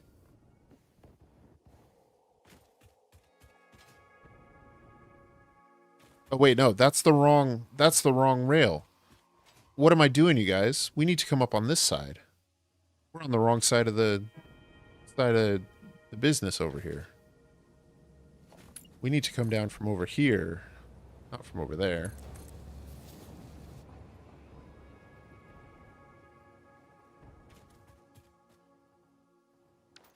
Okay, so where did we say that? I saw there was a path down on this side. Maybe that was over here.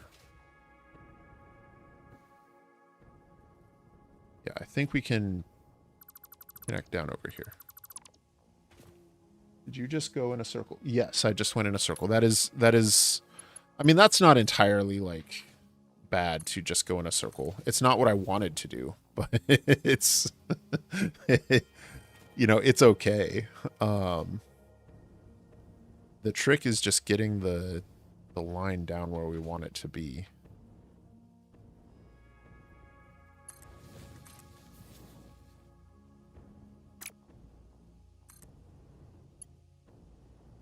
That's too steep. Yeah, I think we might have to build... I think we might have to build a platform in order to make all this work.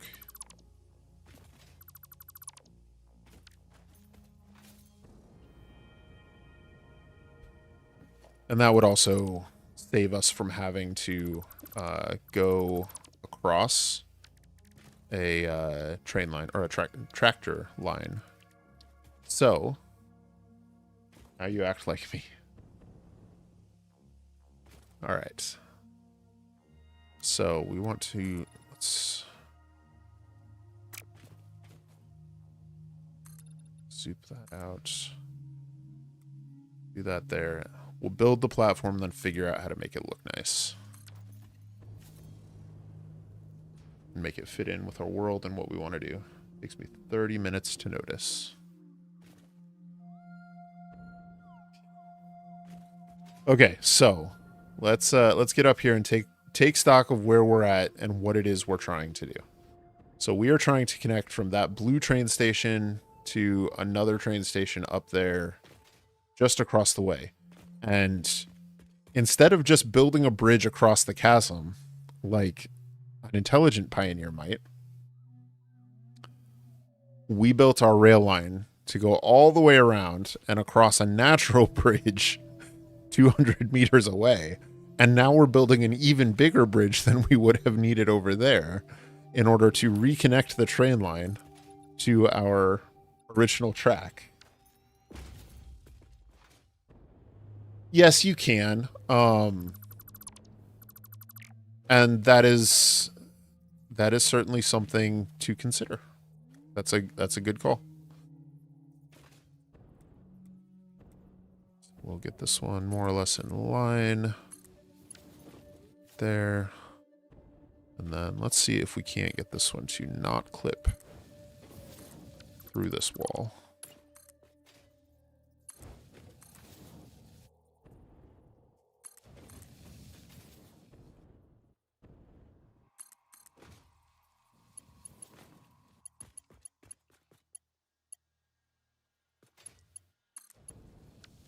So yes, we certainly can just delete these foundations. And let's actually try that and see what that looks like, because that rail line might be enough.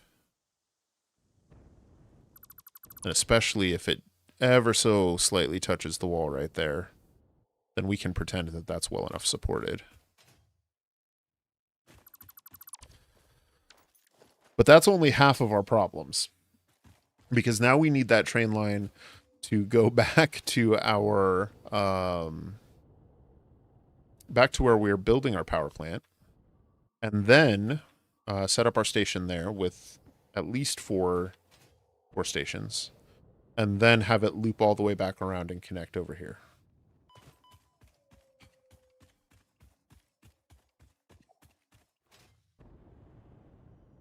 What's in here? Enemies? Yeah, spares. We'll deal with them later. Okay, so now we're up here. We should have power. Yes, we got power. So our train tracks are connected and working. Make it... Yeah. Yeah, I think that's a good call there, Edge.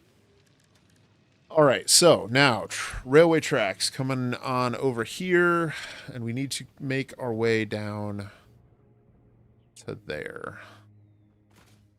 So can we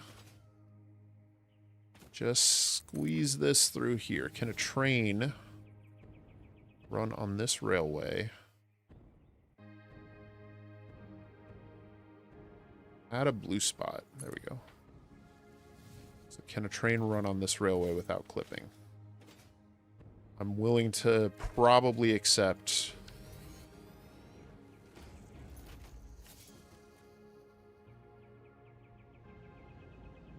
Probably okay with that rock right there. As long as we don't hit the big ones there.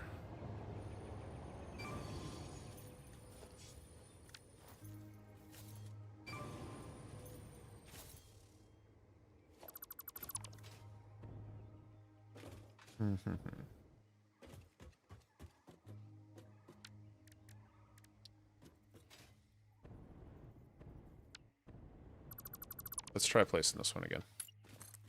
A little further over.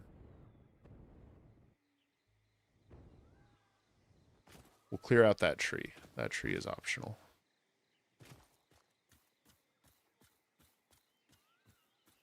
Make sure we get good clearance. Both of those walls. So that when we place a freight car in it... Yeah, there we go. There we go. That's... Oh, I love it. Fits like a glove.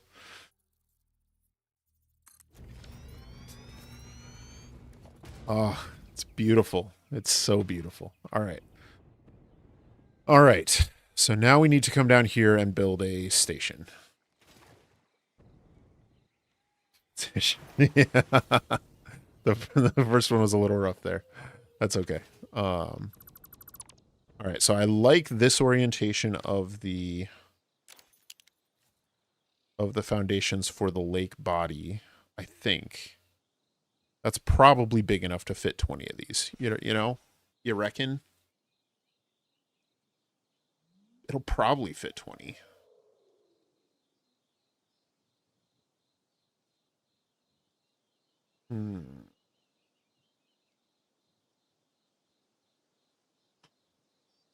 Okay. Let's try it. Well, and the other thing is, what if we did like a station right up here on the side? Because this is definitely like some kind of rib cage, right? So what if we did the station right over here where like the kidneys would be, and then ran the line in a like a horseshoe shape or a U shape around. Yeah. And then we've got the crude all over the place over here. So we've got, where's our nearest crude? Is it right there? And then we could have water on the inside. I like that. That's the other thing. Connecting water to this thing is going to be a beast because we actually use a fair bit of water. We're going to need a decent number of extractors providing for this. So let's come on over here and extend out these foundations this way. So I think we're going to need, let's see, how wide is a freight platform? So freight platform is exactly too wide. So we're going to need 10 foundations. And I think I may actually want this one to be elevated a little bit so that we have less of a concern about the head lift on the crude. So I may do this one as like an elevated station and then bring the train line in along the ground and elevate it right before it comes in. Go away. So we'll need 10 by 5 platform for the station itself.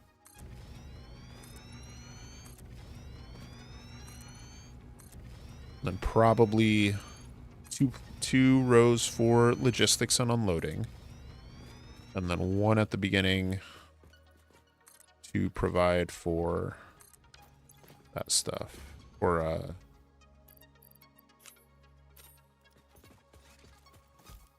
space, just for like manipulating the rail.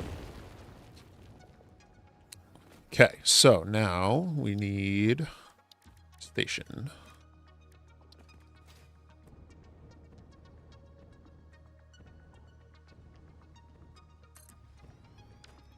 And then freight platforms. 1, 2, 3, and 4. And let's go ahead and label these now, because otherwise I'm going to lose track. So this one... Where do these snap to? Oh, well, helps if I put all my freight platforms in right.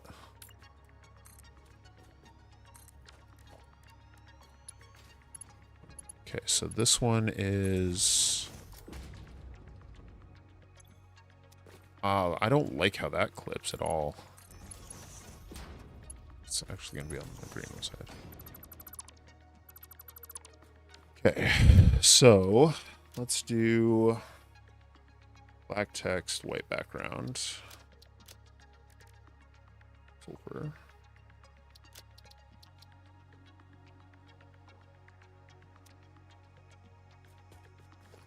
And this one will be Deuterium.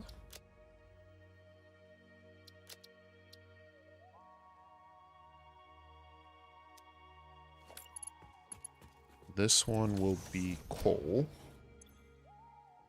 Yes, coal. Coal.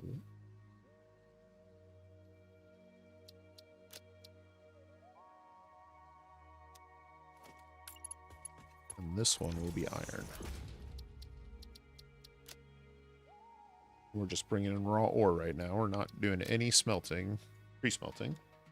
Iron. There we go. All right. Let's bring our train over and start hauling freight. And then the cool thing about this, because we've already got the Deuterium and iron coming in, we can make this a multi-purpose factory, because I've been missing out on a lot of the Deuterium stuff. Hey, Calvo, welcome. Appreciate you stopping by. I've been missing out on a lot of the Deuterium stuff just because it hasn't been a priority to date for me with the series, but it's starting to like get really annoying not to have smart splitters. And I've always liked the idea of like using geothermal as a like extra stable power source to run the backbone of my power supply lines. Oh, too far. So like, obviously it wouldn't work in this kind of factory, but you know, running the miners that provide for the coal factory, or running the oil extractors and stuff, you know, the stuff that's used by the power plant to provide the power, if we can use that on something that's super stable, like a distinct geothermal grid, then it will protect us against something like a, you know, accidentally deleting the awesome sink and it shutting down the production line because the polymer resin backed up. All right, let's rename this one to Turbo Fuel Power Plant. There we go. All right, and now we just need to run the rail line back to the other side. Easy as.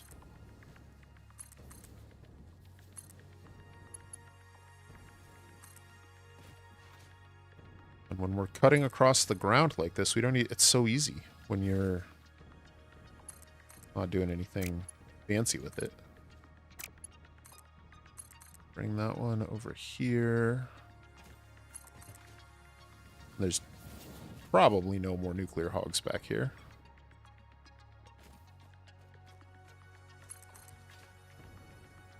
The geothermal backup grid, early access. Now I do priority power. I haven't actually touched the priority power switches yet.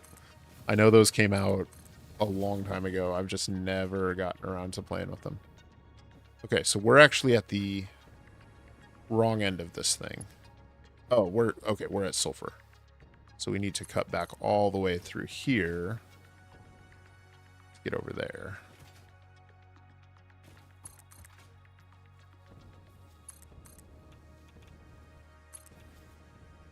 Something is dangerous around here.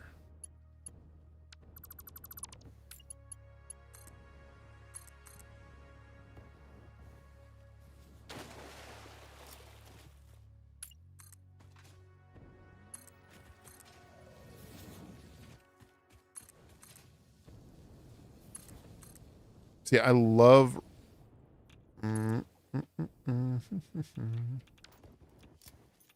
This ain't great. I don't love this.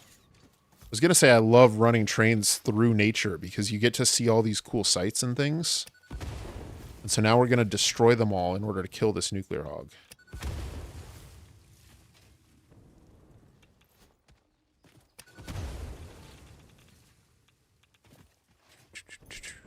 Where's that rebar gun?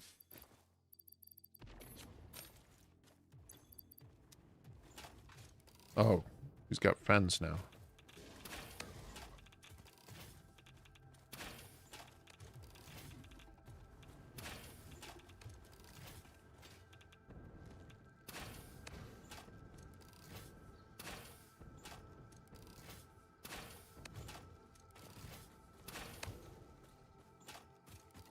To 8 shots. I keep wasting them.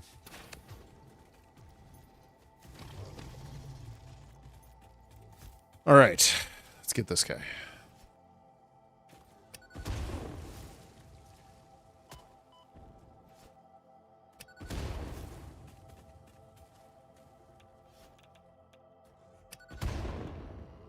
think he's dead.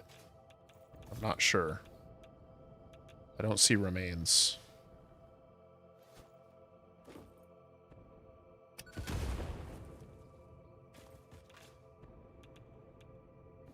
Where did the remains go if he's actually dead? Oh, they're there. Okay. So during my very first live stream, we were out exploring in the Dune Desert, and I was just fighting a normal alpha hog, and they ragdolled with like two Xenobasher hits left. And since then, I don't trust that things are dead when they start playing dead. All right, now, as I was saying, I love running train lines through the terrain like this because when you then get to ride on the train later, you get to like experience the beauty of the world. And that's probably the thing I like best about Satisfactory, and that's made it differentiates it from all the other factory games, is that like it is just fun and pleasant to be in the world here. You know, like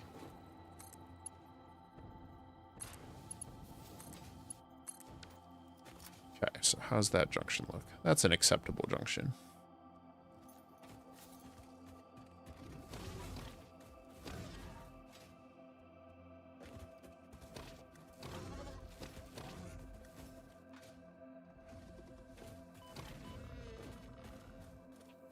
All right, now we need to do signals because we have 2 trains that'll be running on this set of tracks. So let's do it. Signals, pass signals, and block signals. So we'll need paths. These can be blocks. This one up here can be a block.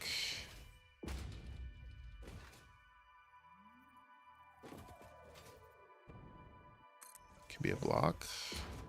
Now here we are going to, I mean, I guess this is probably simple enough that we could just use block signals, huh? We don't need, come on, switch sides. I mean, we can do path. That's no problem. Why isn't this letting me switch sides though? There we go.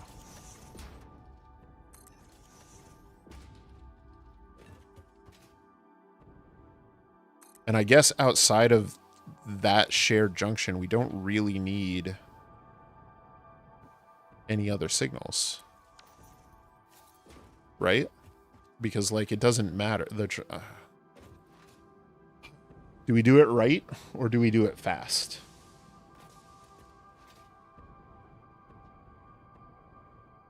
Because I am sure that this is not the only train. These are not the only trains that are going to be running on this set of tracks. And so the right thing to do is to set up signaling for the entirety of both tracks.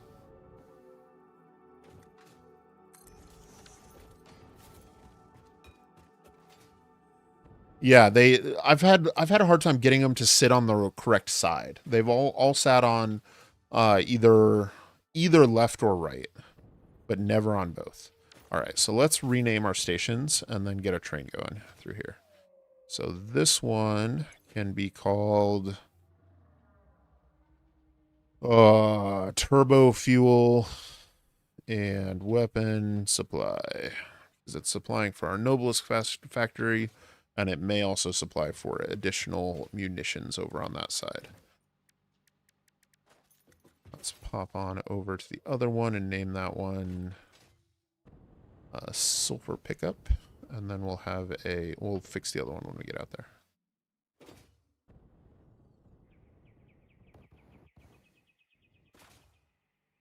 I think something is way better than half. Yeah.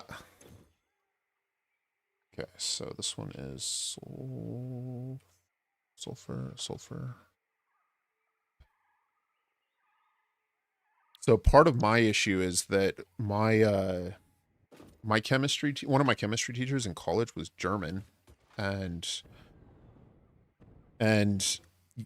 taught me different names for elements and different spellings for elements than our standard. And not like when he was teaching in class, he taught it like in the standard way that was accepted by the other American teachers at my American school. But when we would be like talking in his office or hanging out in the lab afterwards, he would talk about things like natrium chloride, right? And so now, and like the alternate spelling of sulfur is the other one with the pH instead of the F, which is my understanding how it's still done in much of the world.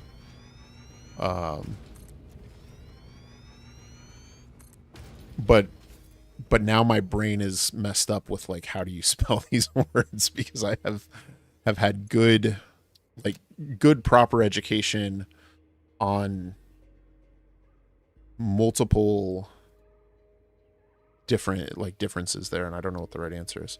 Okay, so current timetable, turbo fuel and weapon, we want to load. Definitely want coal. That's probably the most important thing. Yeah, let's go ahead and throw in Caterium and iron as well. Iron ore there. And then at sulfur pickup, obviously we want to load sulfur.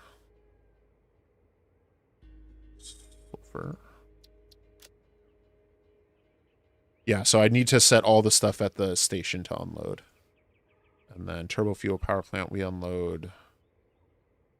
We should just be fine to unload everything there. Save changes, turn on self-driving. Let's give it a try. Oh, shoot. Oh, okay.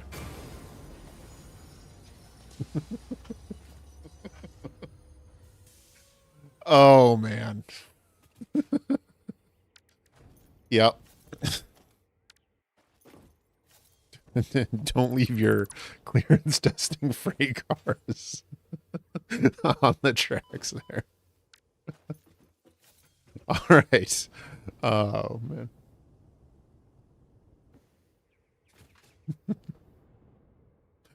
All right, let's try this again.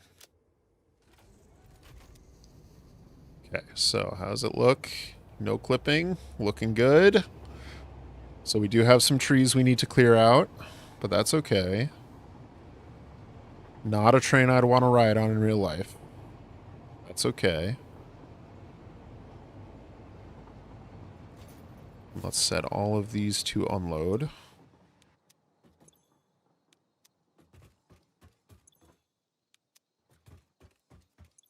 Unload. And then... let's see. I had no idea the trains could do that. Oh man, I knew they could do it. I knew they would do it. I didn't remember I'd left the freight car there. I was just playing with the crate. I didn't even realize I'd ever actually built the freight car. Like I had been running that freight car up and down along the track to test clearance, right? Like it wasn't a real freight car. Why would I leave a fake freight car there? But here I am. All right, so now the question is, do I build the power plant at this level or at the lower level? Because the lower level, I think this one will be a little elevated off the ground. I think we'll do. I think just looking at it, a slightly elevated, having the water underneath it is okay. Okay, so let's get the power plant up and running. I want to take the train for the rest of a spin, though. Or at least check out the track. Let's go. Let's just jump in a locomotive and drive around.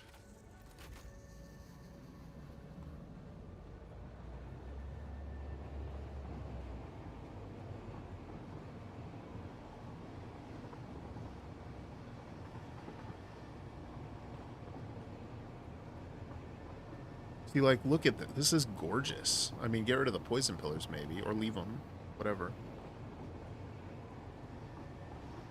I don't know why more people don't run trains along the ground. Like, that's probably my biggest grievance with how most content creators do their content. So, like, that S wiggle there will need to straighten out. That one was bad.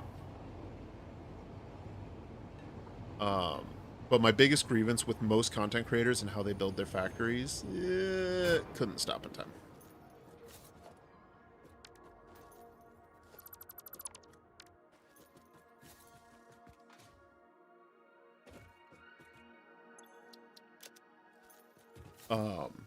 Is that yeah, Skytrains. Like, I understand the efficiency side of things, but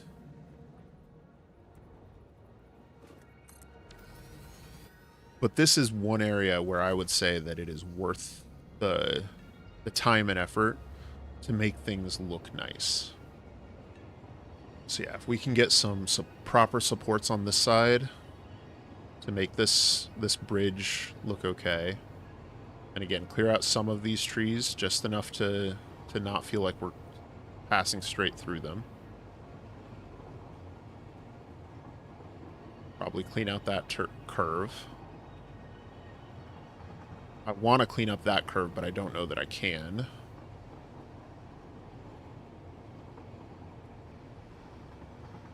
Oh, okay. Did not know that spur was there. So middle ground with train supports. Yeah, and that's what I'm going for with most of my trains, is something that is not necessarily a sky train nor on the ground. So like the ones I did in my last episode where they were slightly supported by the steel frames and created that smooth track level transition.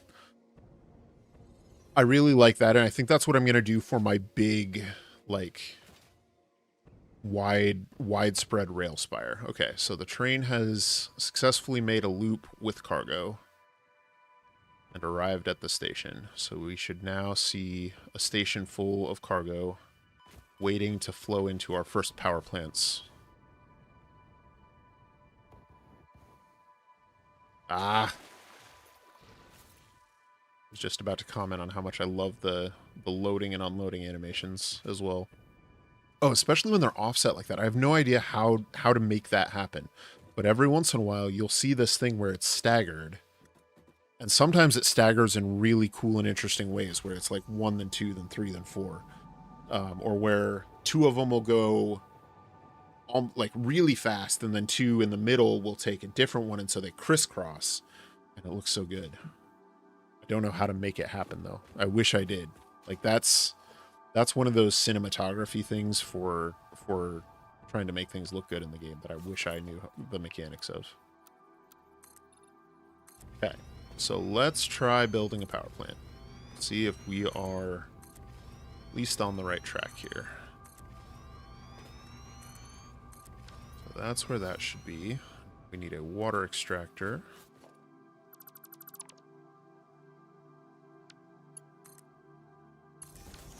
A crude extractor.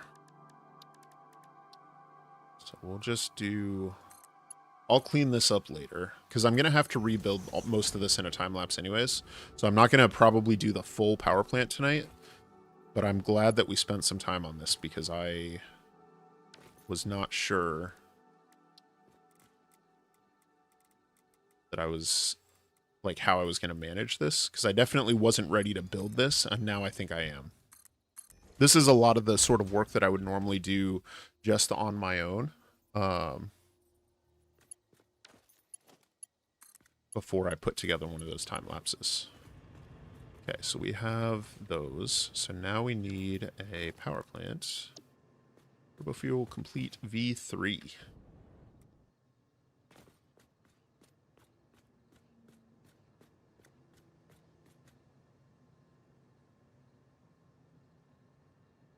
Up well.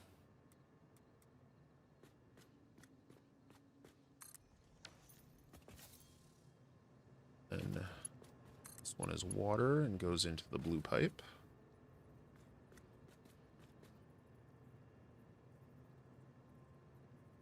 Anytime.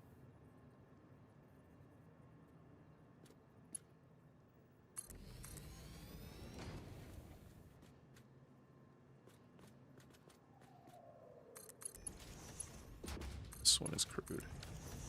So then the question is, do they reach or do we need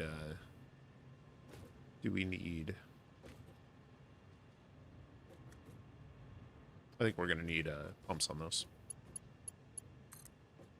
That's okay.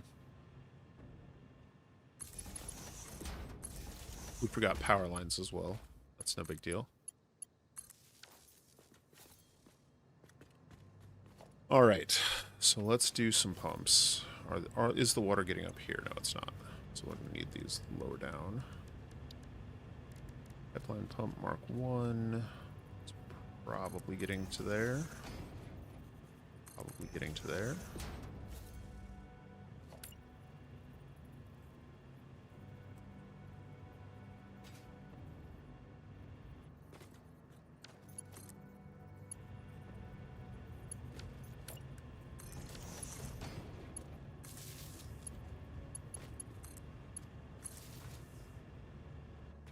Okay, so now we should start seeing...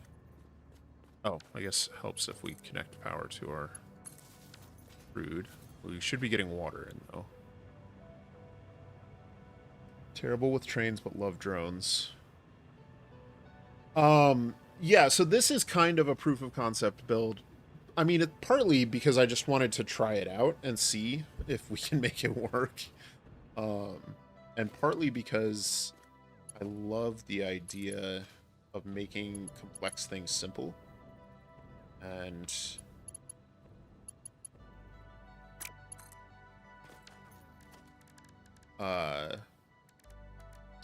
so I had this idea. Well, so I got a comment on my last video, and I've gotten many, many comments to the same effect, that people like seeing blueprints.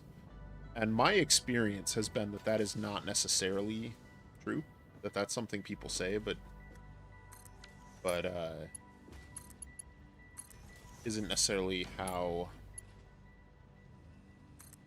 the real world plays out all the time. So I've kind of been hesitant to use them in my Let's Play because I've always wanted the stuff that I'm doing in my series to feel accessible and to feel like anybody can do it. And with blueprints, sometimes it feels like if you're downloading someone else's blueprints, it feels a bit like cheating. Playing for 2 hours. Okay, so do we have crude and water? We have crude. Is there crude up here? Starting to get a little. But I wonder.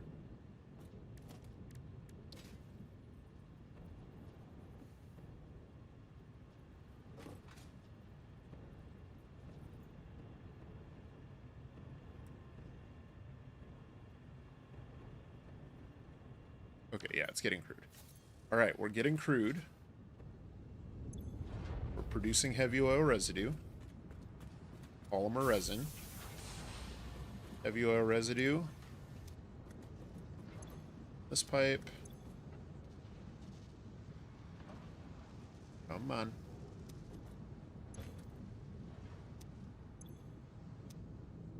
Flowing back into the middle.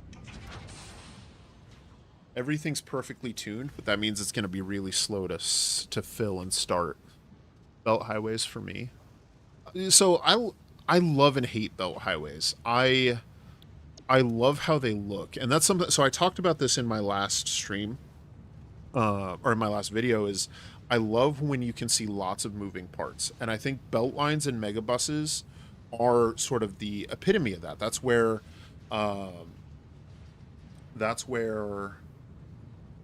you get that magic, and it's one of the things I love so much about Satisfactory, but also about any of the factory games, is where you can see all of the pieces moving at once. Oh, do I? Hold on.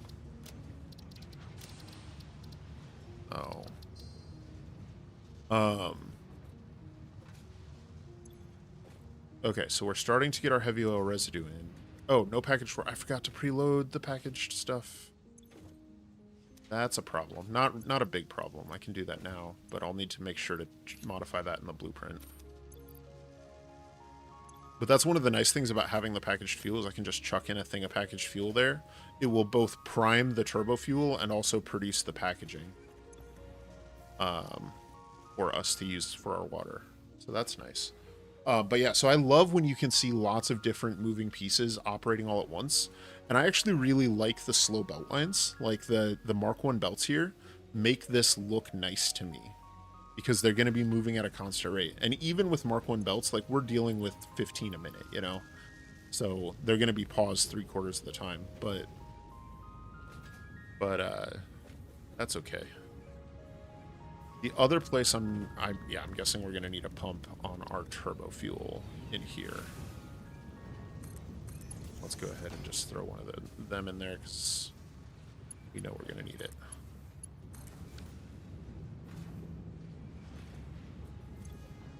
Okay, so how much power are we losing? So that's 4.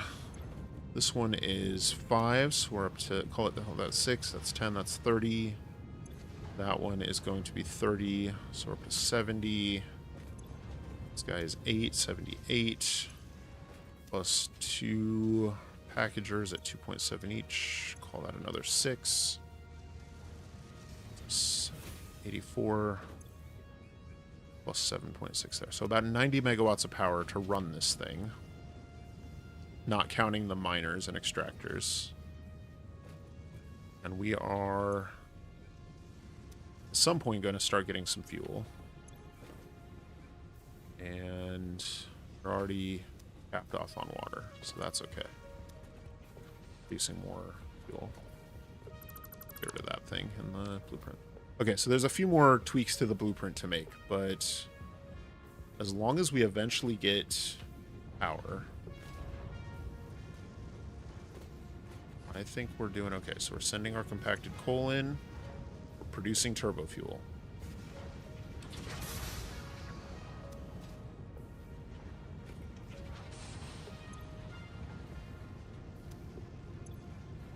Going.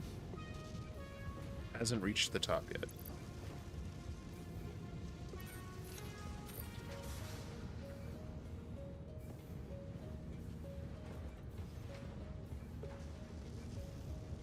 Speed with output, input, output. I absolutely like matching the belt speed, but even more than that, just I like when I can look at a factory and see movement in motion. Like, that's what makes it feel so good to me, and you can do that on the empty belt lines if they're not fully saturated. So here, But this looks so much, yeah, right there. That shot makes this factory look and feel good to me, where everything was moving just for a second. Okay, so that one is filling. This one is starting to fill. We have power. We are consuming it very fast, but we are producing power now. Now, what's concerning is that we've got these other peaks and valleys. I thought my power grid was stable, so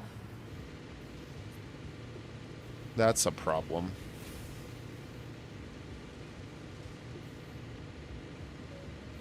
All right, well, let's go investigate that while this spins up.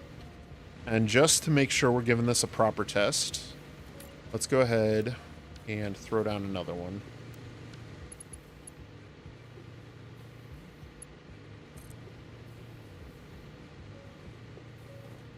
So what are the changes we realized we needed to make? We need...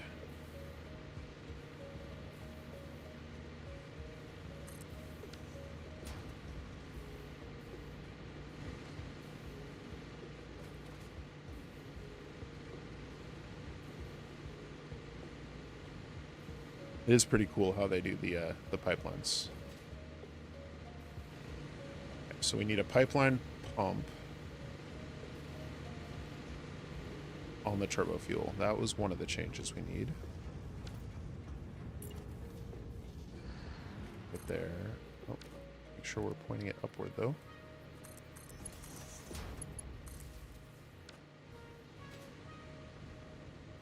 I think that might be all we really needed. So then the last step is connecting up power.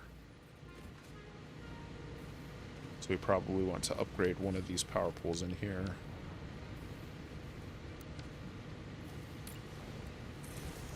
To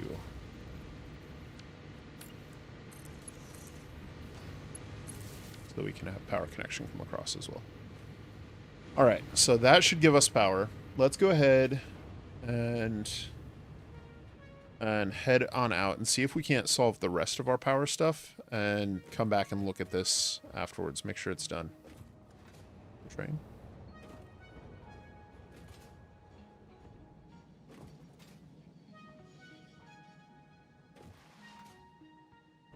So I think the issue that we're running into with our power is over at our computer factory. And with the, it's probably a combination of both the space elevator parts as well as the computers and circuit boards. I don't know that I'm properly consuming them, and I may have redirected some of them. Oh, yep, nope, you're right. You're right. Thank you, Edge. I did not see your comment fast enough. Yes, we do need to prime packaging. Thank you.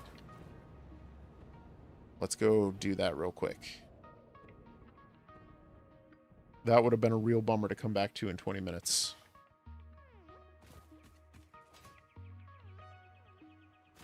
And then I was thinking, I heard someone mentioned earlier that the Star Rupture playtest was still going.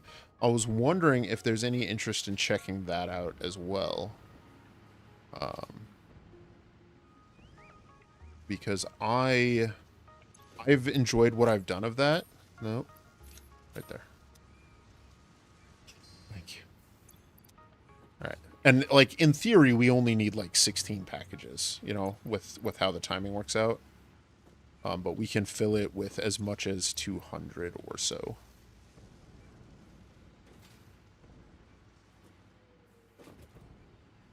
But a stack of fuel is nice, or most of us, you know, whatever we have, as long as it's 16. I think if I have less than 16 packages in there, then it will reach a point where there's some of the machines are desaturated based on my theoretical calculations on how long it takes to package and unpackage stuff and my guess on how quickly things move down the belts. But yeah, so if there's interest, I'd be keen to do some more Star Rapture and just try it out. Yes, that is a turbo fuel blueprint, and I can show it to you here in a second because I've got another copy of it out where we're headed next. So for those who have just joined or joined since we started, we've been building a turbo fuel power plant. We are supplying it with a new train network that we just set up around the place. And we built the thing as a blueprint. So it is a blueprint that I had originally envisioned out here. And you can see this is version 2. We're using version 3 over there, which is a bit better. But in version 2, we had a external bus that supplied the crude, water, sulfur, and coal along one side of the blueprint. And then you just built them along and connected up the stuff across. In the new version, we have moved that bus to passing through this gap right here, which means that all you need to do is just place down the blueprints in line. Defunct Land. I have never watched Defunct Land. But I will make a note of that. I'll check that out. I mean, what's it about, man? Like, no, all I've done is Satisfactory, and before that, WoW, in terms of streaming content or YouTube.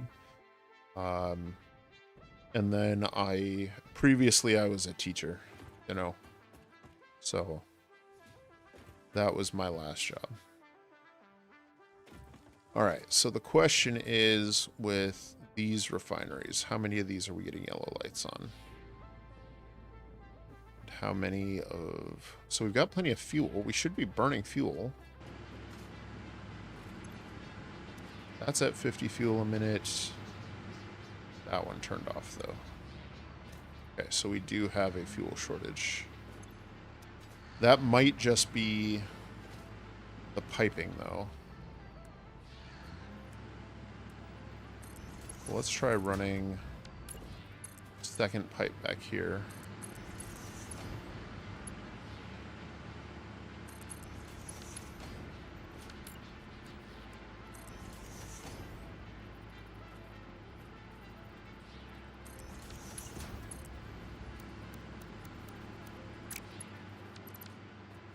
I hate when they're this close together because they have to be perfect. Like, having a line, is that enough?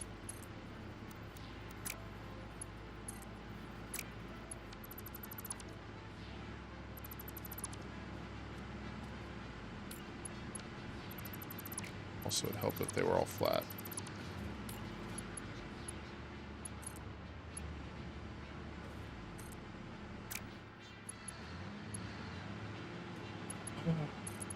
So I was mentioning in our Discord the other day that I don't like first-person shooter, or that's not true. I love first-person shooters. They're one of my favorite genres of game.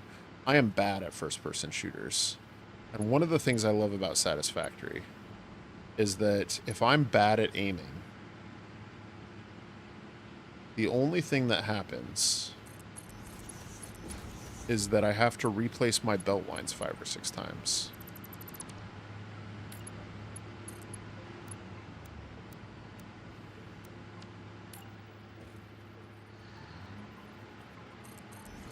And in some ways, that makes the world a more peaceful place. At least it makes my mind a more peaceful place. Control. Old theme parks and rides. Interesting. Oh, that's cool. Going down a clip of the train. Yeah, I'll throw in the train crash in the next video. That was good. All right, so because this pipeline, when we got up here, was full. So let's hope that this second pipeline distributes that a little bit better to these back generators.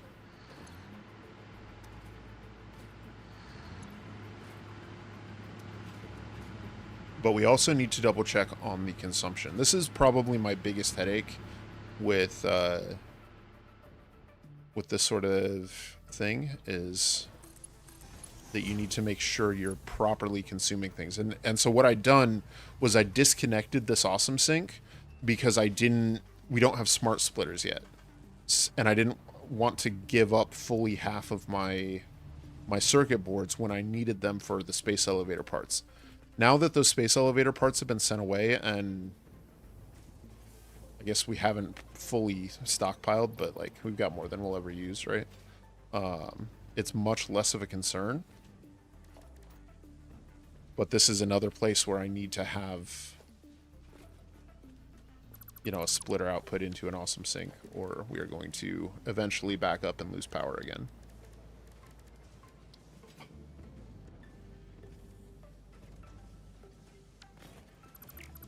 I definitely sometimes get overwhelmed by the complexities of builds in this game, though.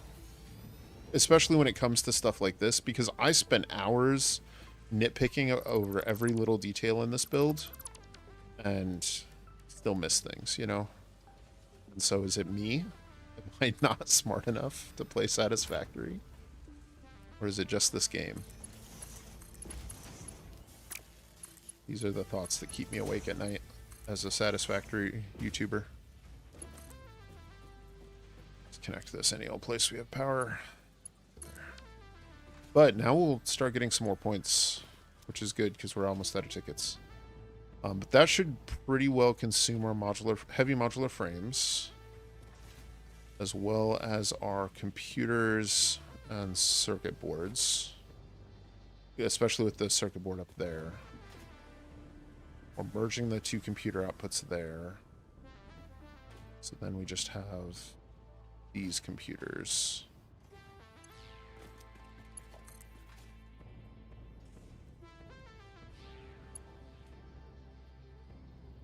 Satisfactory Bull Soldier on. Yeah. It's, I guess what gets me about it is, so if I can be completely honest with you, is that with Satisfactory, it is not a technically challenging game. It has a lot of challenges to it, but let's see, how do I want to do this? I think we need to move this splitter.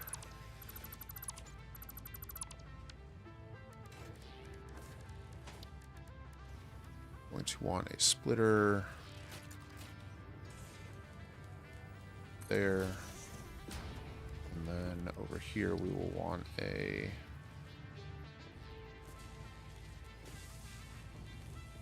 how do we want to do this? Let's deal with lifts. So this thing,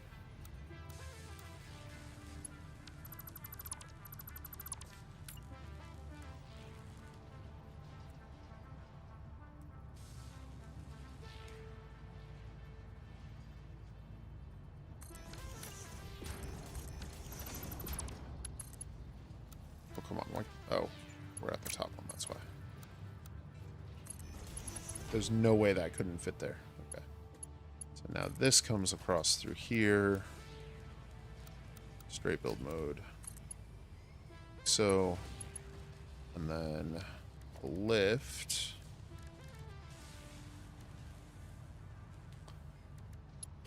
So I cut my teeth for automation on Minecraft and on Oxygen Not Included. And I feel like both of those games are significantly harder from a technical standpoint.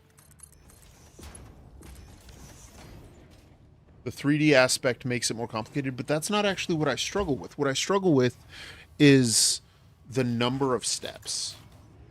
And so like with, for example, with, in this case, I built this huge factory, and overall I'm very happy with how it looks and how it works. I think it's done well. Except that this important step, which I even talk about in the video where I talk about the factory. Oh my gosh, how am I going to do this? I just need to take down the whole awesome sink, move it. Like I even talk about how important it is to not have stuff back up. And then I forget it and have all my stuff back up. And so, and it's because the steps between involved building, figuring out the layouts and the pathways and the plans for a dozen other items and hundreds of other machines, thousands of building pieces, you know? And in all of that, in the cloud of that mess, we lose track of the one little piece, except it's a critical piece. And whereas like if this assembler, if I'd forgotten to hook up that belt line, that's not a critical piece. I probably wouldn't have even noticed it. probably would never notice it. But forgetting to sync my circuit boards and my space elevator components will crash. Hey Void, welcome to the stream, my friend. And yes, OCD, perfectionism, little bit of imposter syndrome, if I'm being totally honest. And so it's just a million little things. But here we are. We are building up some nice, awesome sinks here while our turbo fuel spins up. We need some more foundations over here. Hopefully we don't clip.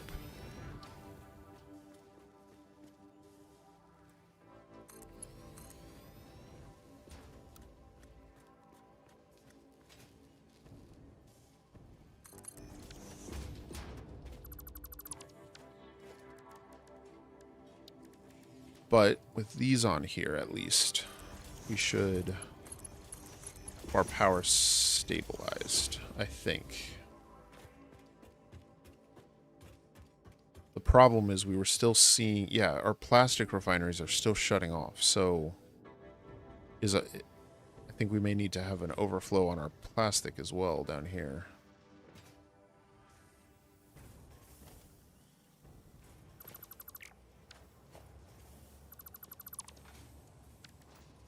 Just a little something right over here.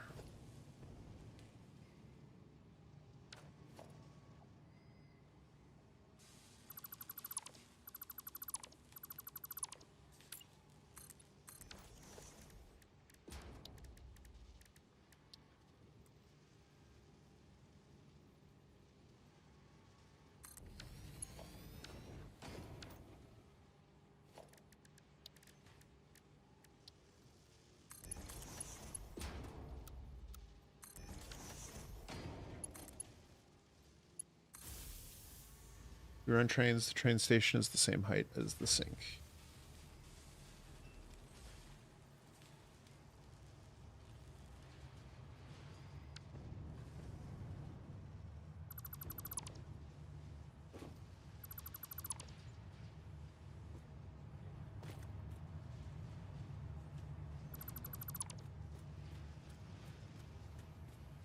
So, more decoration to get the back of this right, but at least that's not clipping for now. And I think that should keep our plastic flowing, which should keep these refineries up here on and running once, once the plastic has all moved. And hopefully that should result in a smooth power grid. I don't care. For a long time, I cared about having perfectly smooth power consumption as well as power production. And at some point I learned that that's not realistic.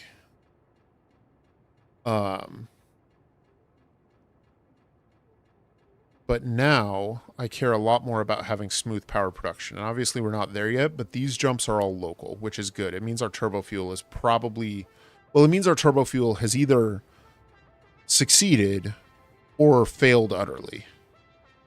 Because this isn't turbo fuel flickering. Those turbo fuel generators are running at 625, 635. So we would be seeing a much larger jump. These are jumps of 350, which is one or two of these generators turning on or off. And it's probably these same ones down here at the end that are still just at one fuel. Yeah, 1.8. That one's doing a little better now. So hopefully this will stabilize. I mean, that looks a lot more stable than it did even when we ended a minute ago. So I think we're doing good here, which is very exciting. I love it. If you run trains, transitions. Wait, OCD. All right. Let's head on back and take a look at our turbo fuel power plant. And as long as that's up and running, I think we may switch over to Star Rapture after that. Because I do want to play around with that some more. I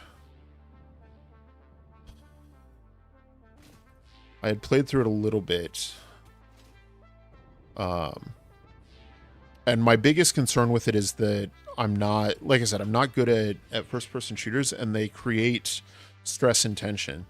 Okay, so I'll periodically, when I'm playing Satisfactory, I'll shut off creature AI, and I mostly do that for content creation stuff. Like if I want to get a screenshot or a short or, you know, something, I'll turn it off, and I'll do that usually in my creative world, except that that's a game level setting and not a save level setting. And so then it carries over into this world, which isn't necessarily what I'm going for, but I'll frequently not realize, you know, you don't notice when you're not getting shot at that you're not getting shot at. And not like, honestly, it's fine. You know, it's fine. All right, where's our train through here? I was actually hoping to see a little bit more of the train as well. Oh, that's a bummer. I liked those trees. There's our train. I want to see the train run along the rails out here. Just want to see what it looks like, not from atop it. Then we'll head over.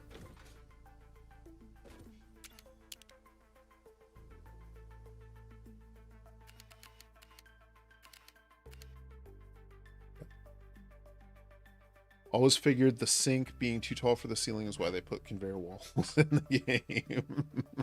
I think everyone should turn on passive at least once and go and get the big green stinger. Pet the big green stinger. I don't know. Is there... So I know about the green stingers. Is there more than one? Or is there like a big one, like a boss level one? Or is that just a different thing? I also I was exploring this canyon earlier, seeing what's down there. There's nothing down there. There's a few like power slugs, and there's a Mercer sphere at the beginning of the game, but and a hard drive. But I was wanting to run a train along the length of it. I just don't know what I would do down there. It goes through the forest over there. Comes out on this side.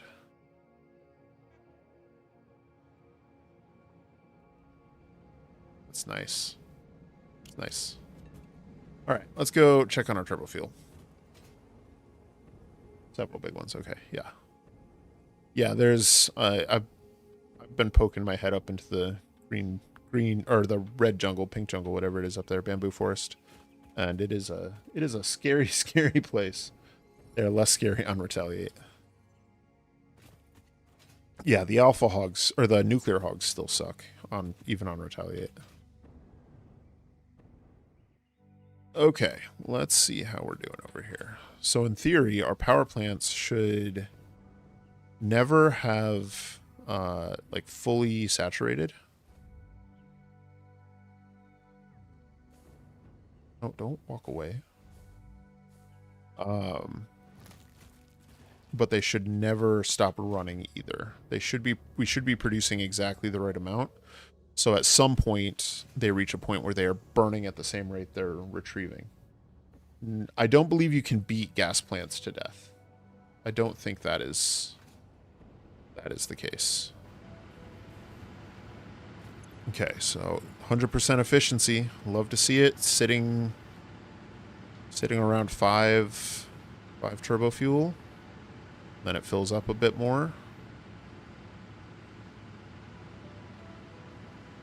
So here we had a flicker, but that flicker was just 250, so that's a normal generator somewhere. But we were smooth for a little bit.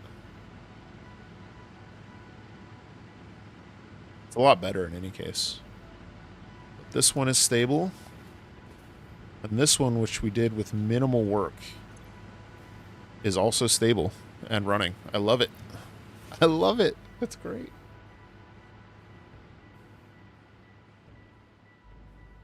All right, let's go ahead and chuck in, fix up this blueprint a little bit, fix the things we learned about it. So we know we want to replace some of these power pole, nope.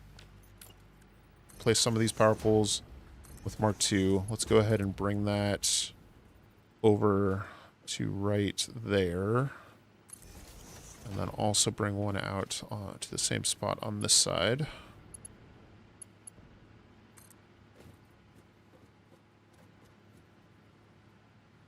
I'm going to clip that in there so that it connects up. Is that the right spot? No, that wasn't even the right spot.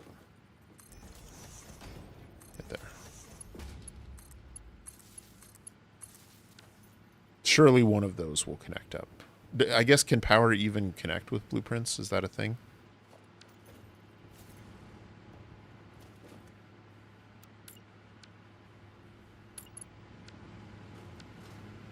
Oh, we're in the blueprint designer. That's right.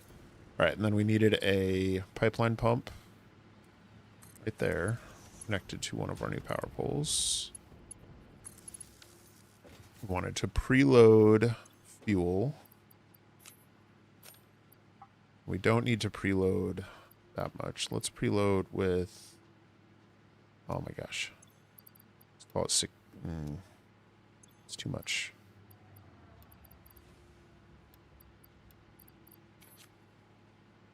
What can I delete? 6 rebar. We don't need 6 rebar. Nope.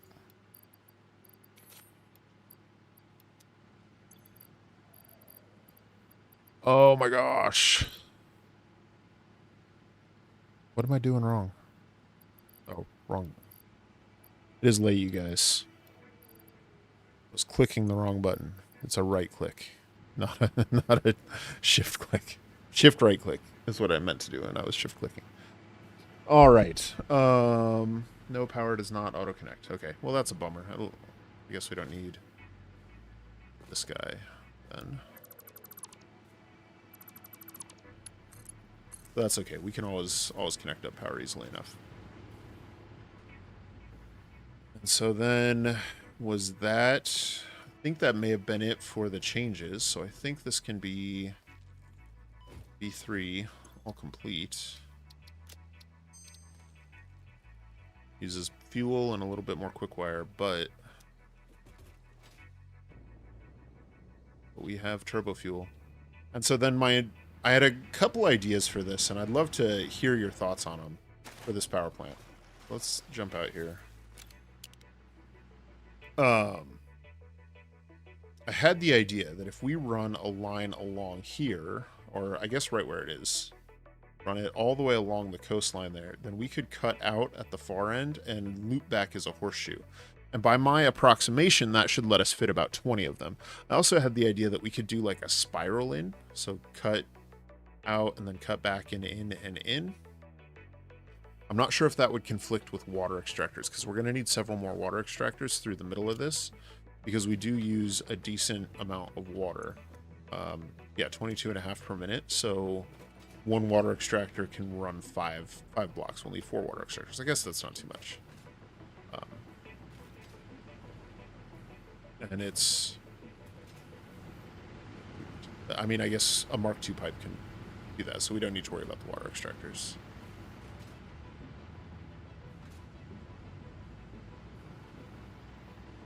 But I was also wanting to play around with some of the curved foundation ideas. So I've seen some really cool buildables that use them. So if I can demonstrate that here.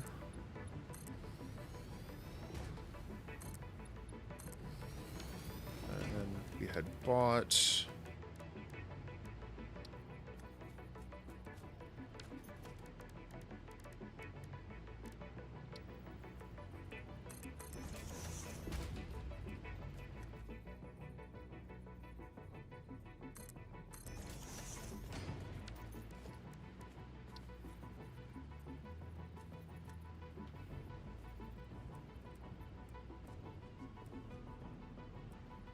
Oh my gosh.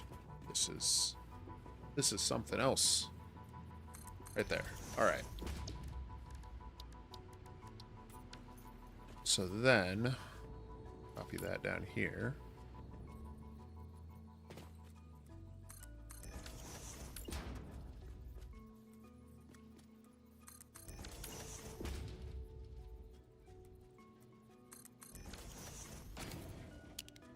So that sort of structure,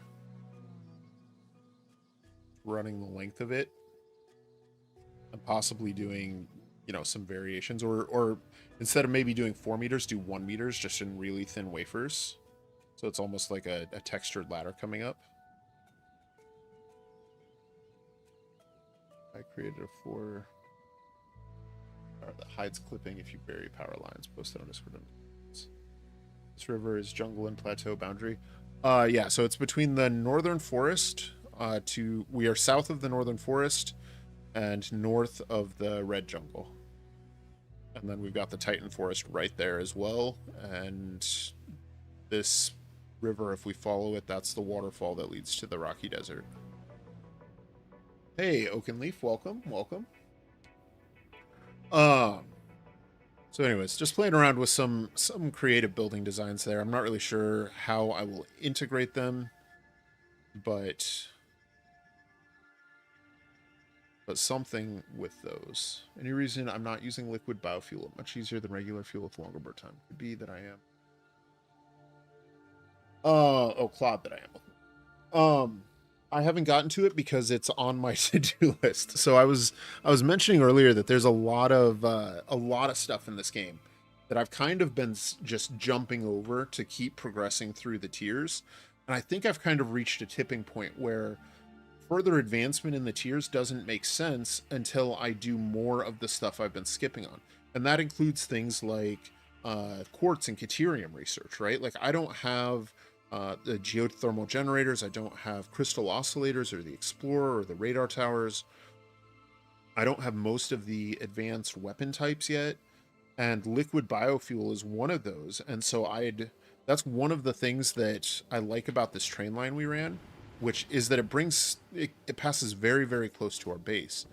So probably not the train that we're using right now, but another train using the same tracks can just bring a little bit of water back to our base, and I can set up a liquid biofuel refinery now. So this track right here, you know, I can do a diversion off of this, set up a station right here, and then pipe that water on over down to my biofuel power plant and set up a refinery to produce that liquid biofuel just right here next to our starter base, and, you know, leave all this infrastructure in place for that.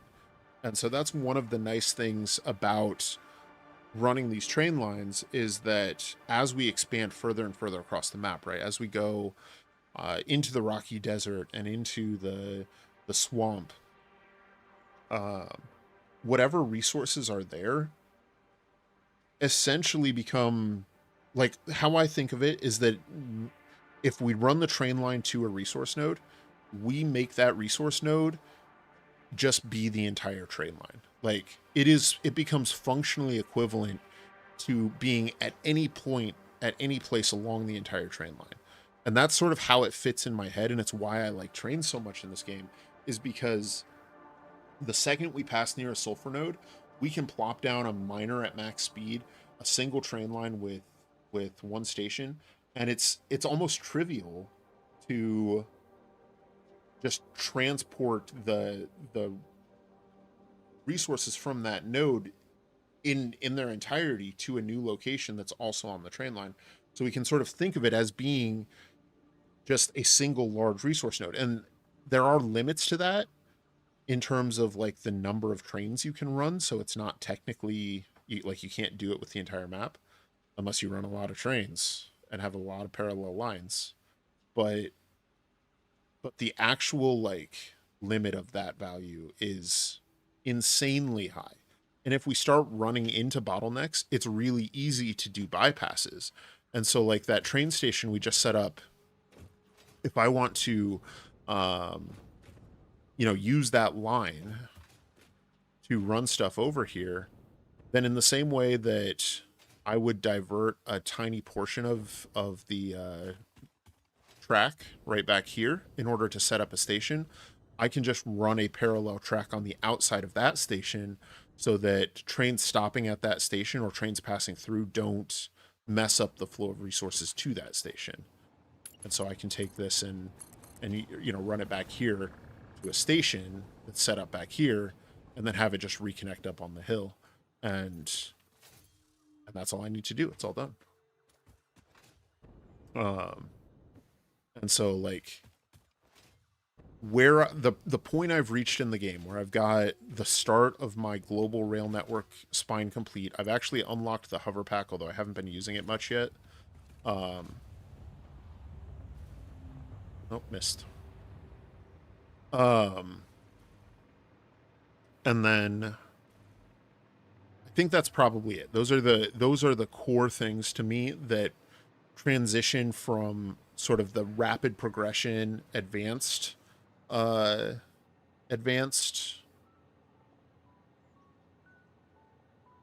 rapid progression and advancement phase of the game, I should say, into a point where like I'm playing the game. Like I'm finally to the point where I can start playing Satisfactory now that I have the hover pack and trains.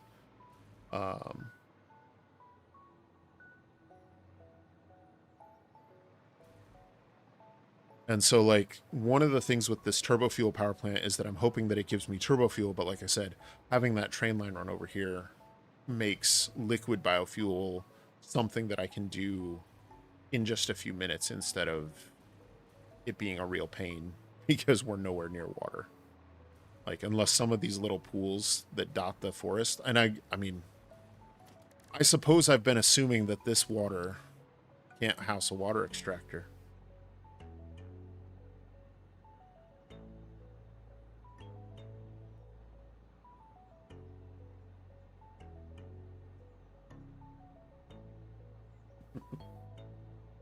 All right, well, I am a goose. Regular fuel is the worst. I don't count solid bio. Not worth considering if you have any other option at all. I agree. Ace Optimum, welcome to the stream.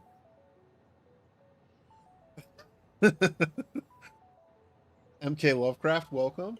Hope you're having a fish day. Loving the cinematic Let's Play. Won't stop by and say hello. Well, welcome. Thank you. It's not on every Saturday. It's so far it's been every other. For me, it's Friday evenings, but every other one. That's probably going to change here soon. For at least a little bit. I've just got some. Or I'm moving. You know, moving out of rural countryside into a city, which I'm honestly on the fence about. But it's, you know, you got to go where life takes you, right? Like we don't choose these things. But as part of that move, I'm not going to be free on Fridays for at least August and September and October. I won't be around on Friday nights. Or rather, I will have children. Like I'll be watching my kids. You can't stream with a 2-year-old. Let me tell you. Or maybe maybe we could give it a try. But I may shift it for those times, and then like just take a community poll to see what works best. I like the idea of doing it during like prime time on the weekends, or when folks can be around, and potentially doing a little bit more streaming, because I really enjoy it. I've really enjoyed hanging out with you guys. I am an introvert by nature, which makes things a little trickier for me. But you guys are worth the toll that you take on me. It's like my kids. I love being a parent. It's the best thing that ever happened to me. But man, I worry all the time. I'm tired all the time. I'm constantly stressed. And I wouldn't give up anything in the world. Like, never want to give it up under any circumstances ever. It's the best thing. Okay, let's see if we can just run this pipeline through here. Take a little bit of a look. We're here. I don't even remember what's walls and what's foundations under here.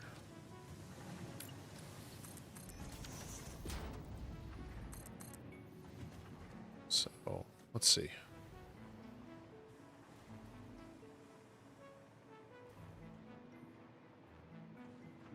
It's down through here. Oh, we're all introverts too. I don't need to on a Friday night. Yeah, fair, man. Well, I think that's one of the things I've actually really liked about this and have found so much better about streaming this. So, my streaming career started in 2018 as a World of Warcraft raid leader. That was how I got my start. And I don't know how many of you guys have ever played that game, but there are some intense personalities, let's say, that play World of Warcraft. And it was so much work to, like, keep people straight and to, you know, stop people fighting about loot all the time. And man, like, again, I loved it. I loved my friends, which is how I got into it, is like I was my guild's raid leader, and we had a great time with it.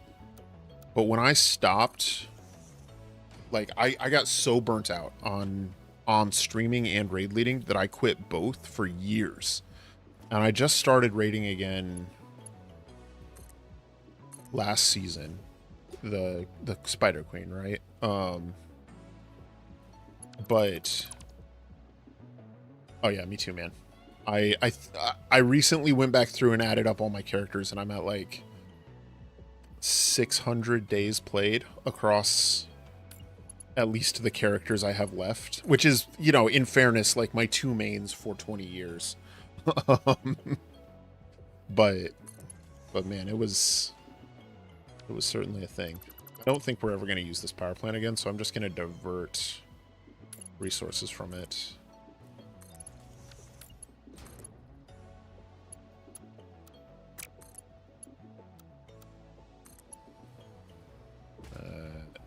Just through there.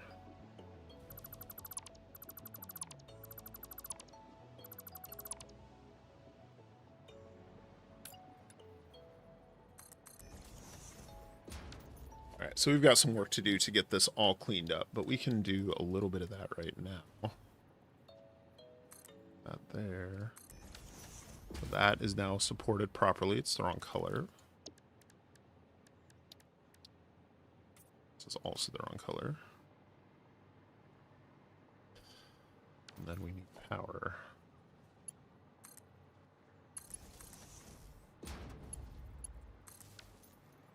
And then this should come. That makes liquid biofuel. And then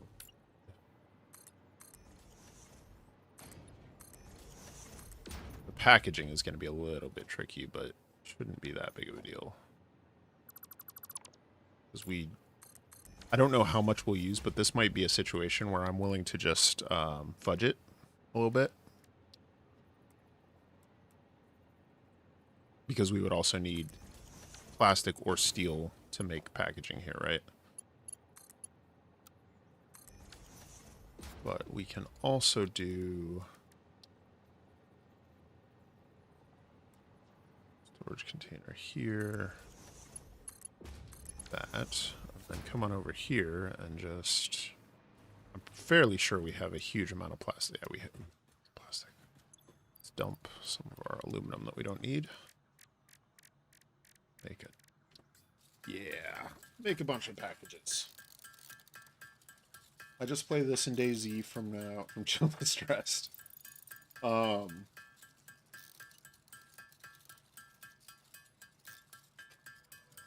I play so many games, but honestly, that's one of the secret downsides to being a content creator, is that if I'm gaming, I feel pressure to only play the game that I create for. And so, like, it's one of the reasons that I want to try out some different content and see how y'all react to it and respond to it. Because if I can be more than a satisfactory content creator, even if it's not a, you know, variety gaming streamer or whatever, even if it's still a fairly narrow niche within factory and automation games, or at least games that include logistics components, then that would be much more comfortable for me. But I've got a little boy who is just getting into video games for the first time and is currently very into Super Mario Odyssey. And so I've been playing a lot of Super Mario Odyssey and Mario Kart, and I tried to get him on Minecraft, and he was super into that for about a month, and then he kind of burnt out on it, but that's okay. I was hoping to get him into something that had a little bit more creativity and reading, math. Considered satisfactory speedrunning. I have. I just don't know. I would need to look into it to see if there's a good niche for it. What do you guys think about speedrunning? So, like, I watched a summary video of the day one 10-hour, like, game completion speedrun to see some of the tricks and tactics that were used there, and I really enjoyed that.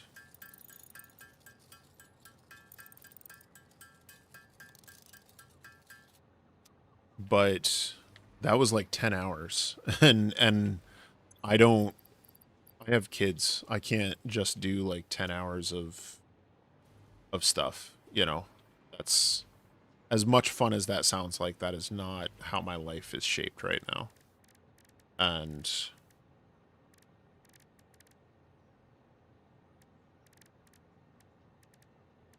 so that's one of my big dilemmas with getting into that. But if it were something like, phase 3 any percent or whatever, where it's just like get to a certain point in the game, then that would absolutely be something I would be willing to consider. Yeah, this isn't all gonna fit. It's okay.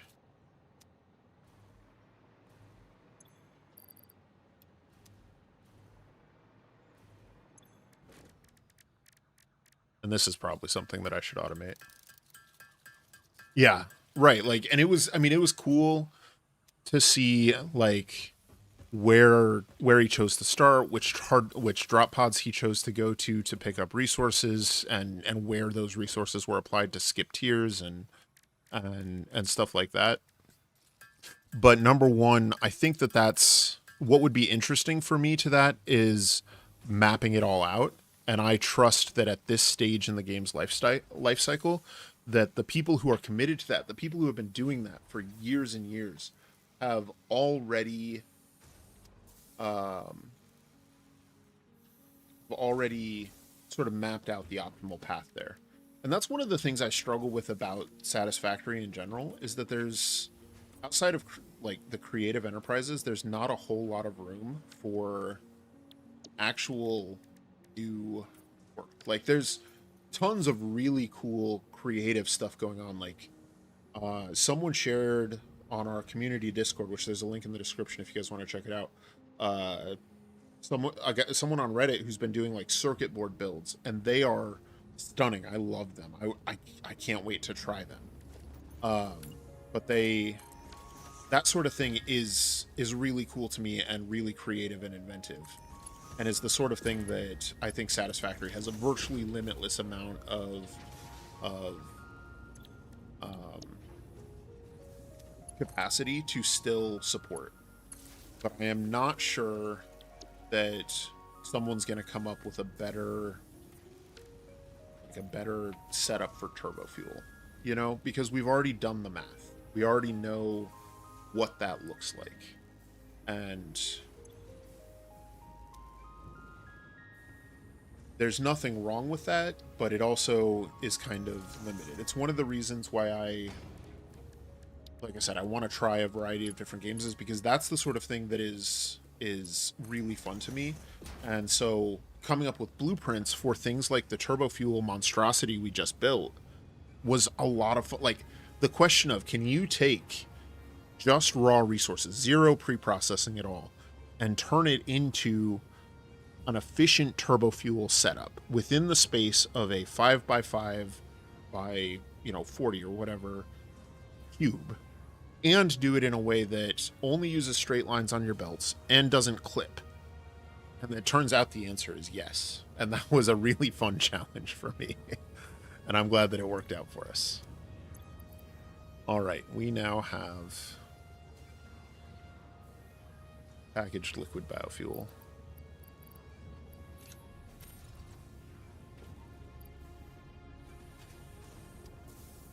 Which is beautiful.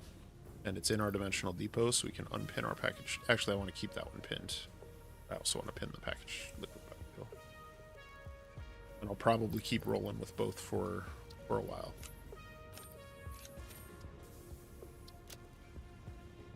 All right, so let's see. There are shorter categories of run for speedrun. It's novel new to me. It goes against the current philosophy. I want to know. Is the That's a good question, Al. AWOL. Is the solid biofuel clipping through the lift, or is the lift clipping through the solid biofuel? No, we can fix that. That's easy enough. What we need for that is a lift that is...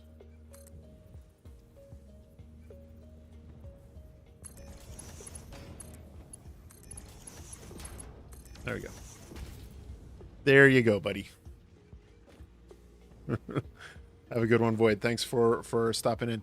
I think we're gonna switch over, if I can get it set up, to the Star Rupture playtest, if that's still running. Let me double check on that real quick, because I would love to play some more of that.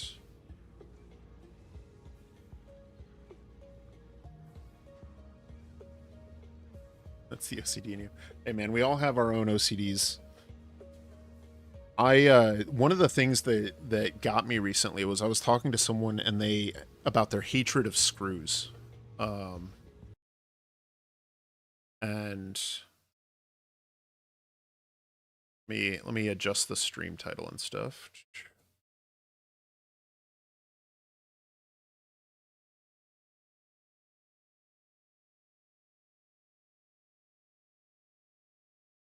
Okay, there we go. So for those who don't know, let me turn off Satisfactory. Let's get a save game going.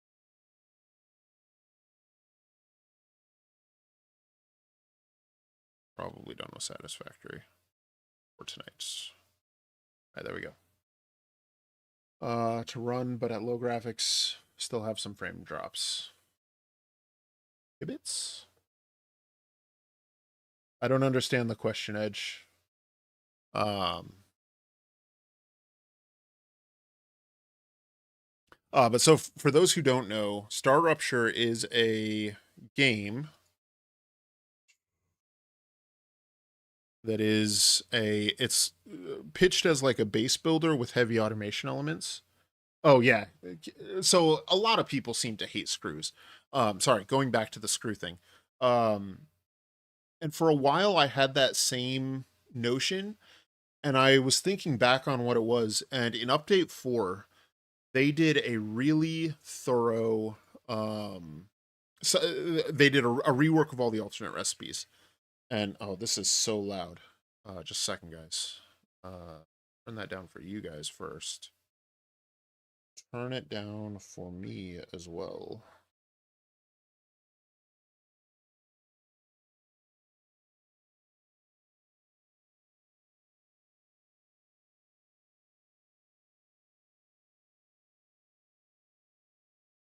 There we go. That'll be fun. Can I skip this?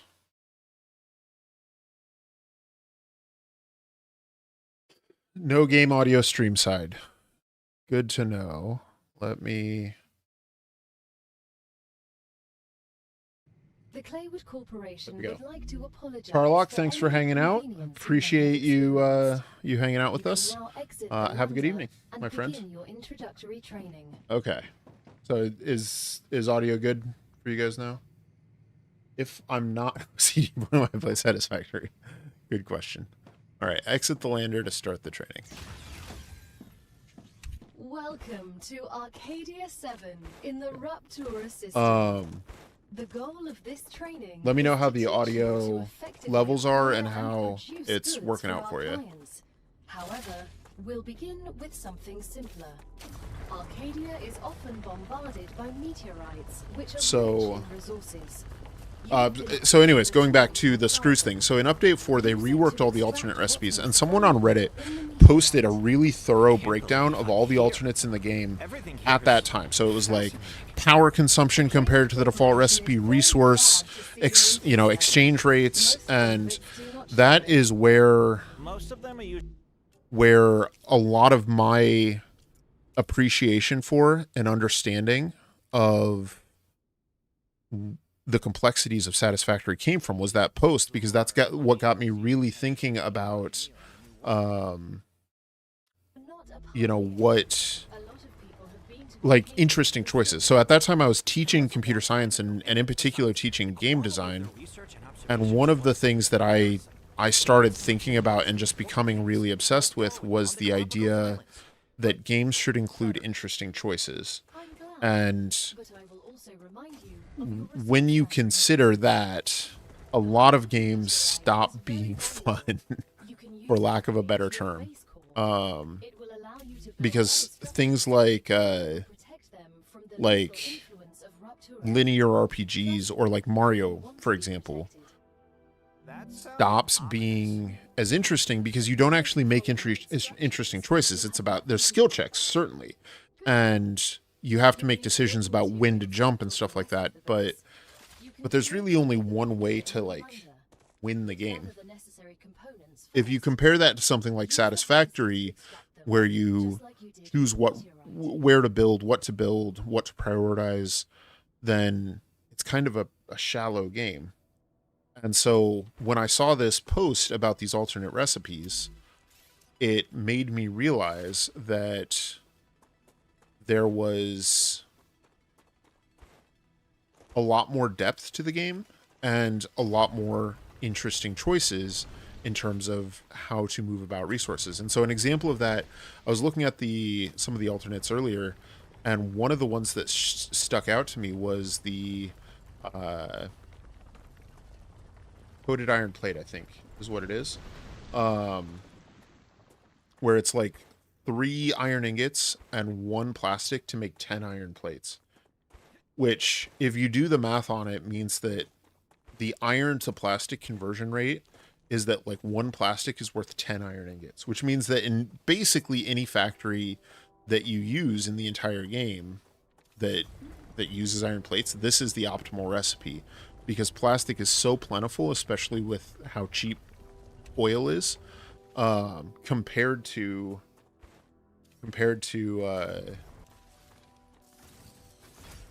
iron, like, to any resource except water. Like, water is sort of the universal infinite in Satisfactory, because there's so much open bodies of water, and you can place down extractors, and it's like, it is as close to an infinite resource as we have. But outside of water, plastic and rubber are kind of there, because you can use the diluted fuel into the recycled recipes. And the main use of oil was previously power, but with the way that they expanded power production by way of rocket fuel in the first in 1.0, oil has become a sort of devalued resource. There's too much oil for what you need. Like, a single pure node in 1.0 made 20 gigawatts of power. Now a single pure node makes 144 gigawatts, which is more power than a normal person would need to complete the game. And so Everything's ready. Now, build So habitat that will protect your sleeve from Arcadia's dangers. the result of that is like if that's a single pure crude node and there are dozens of those in the world, So it would be good to what do you create use the a other dozen comfortable for? place it. And so whenever you can use crude or a crude byproduct to replace any other resource, it is an optimal trade. And again, the one exception to that is water. Like, so even though the pure ingot recipes, for example, are not actually the optimal use for the various ores. So like the pure iron ore, for example, I think takes 5 iron ore and makes 10 iron ingots, like 5 iron ore and like 20 water or something, 10 iron ingots. That is considered the optimal recipe, even though it is not optimal for the production of iron ingots. The limestone one is. And you know, maybe that's a decent trade-off because limestone is as close to a universal value as you're going to get, but let's see.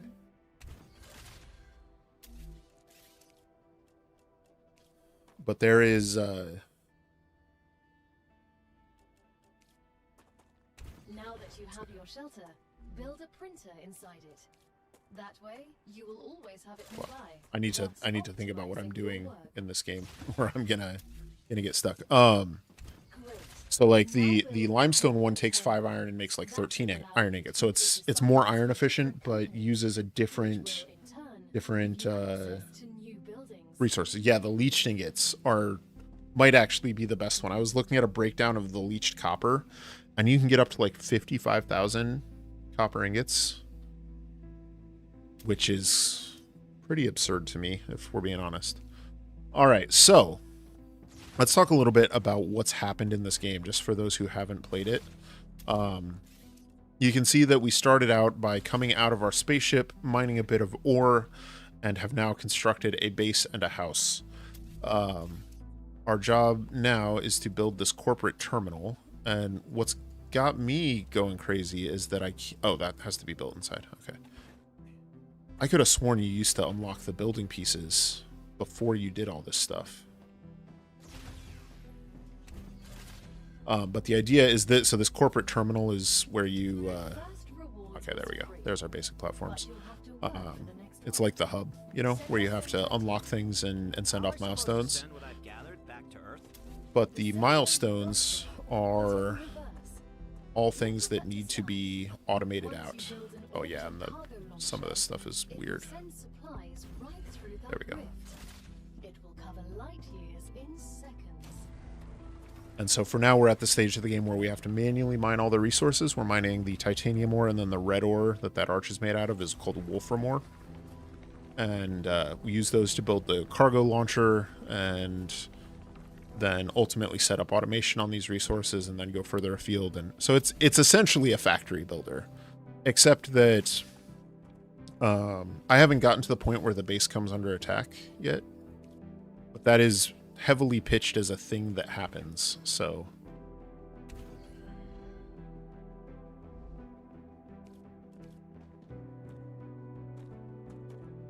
let's see.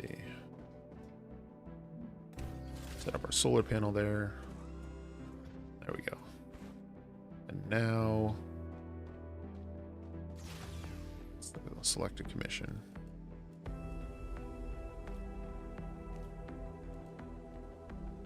Maybe. There we go.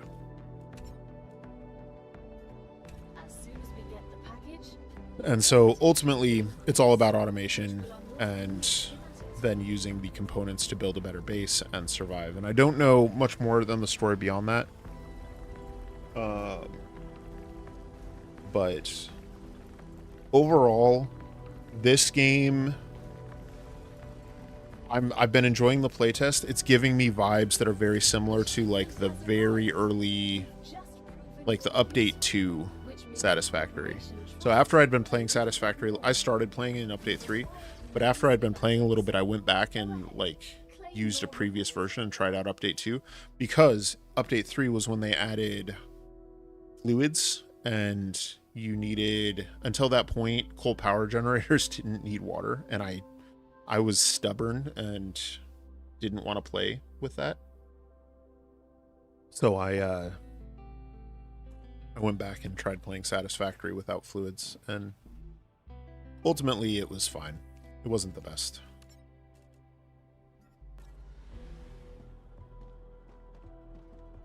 But yeah, so you send off your milestones, you come over here, and you claim your rewards. And so now we have the ore excavator and the rail. We've just unlocked new building schematics for you. And so what I can do now is set up... Of course I know what they're for. We'll automate production by excavating deposits and sending them between buildings using rails. Set up some automated stuff. Equipment like this before? Hardly. It just doesn't make logical sense to extract everything by hand and run around. Right, so we need more wolframite ore in order to build more building blocks, which are the core component for building anything and everything. Yeah, I'm excited to play. So I'm as far as I've ever gotten in 1.0 in the YouTube series now. And I'm actually really excited to play into the late game, and in particular into some of the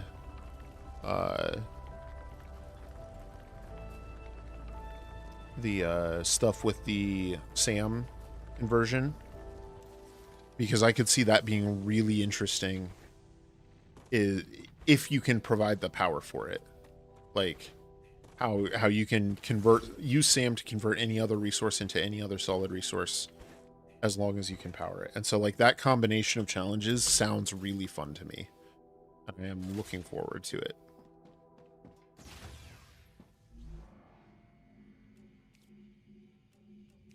All right, so here we are. Now have an ore extractor. And so the ore extractors need to be set on top of these things. Rotate it around to face our base. And now we need to build rails. Rail connects there. There. I think I'm out of energy. So we build another power plant.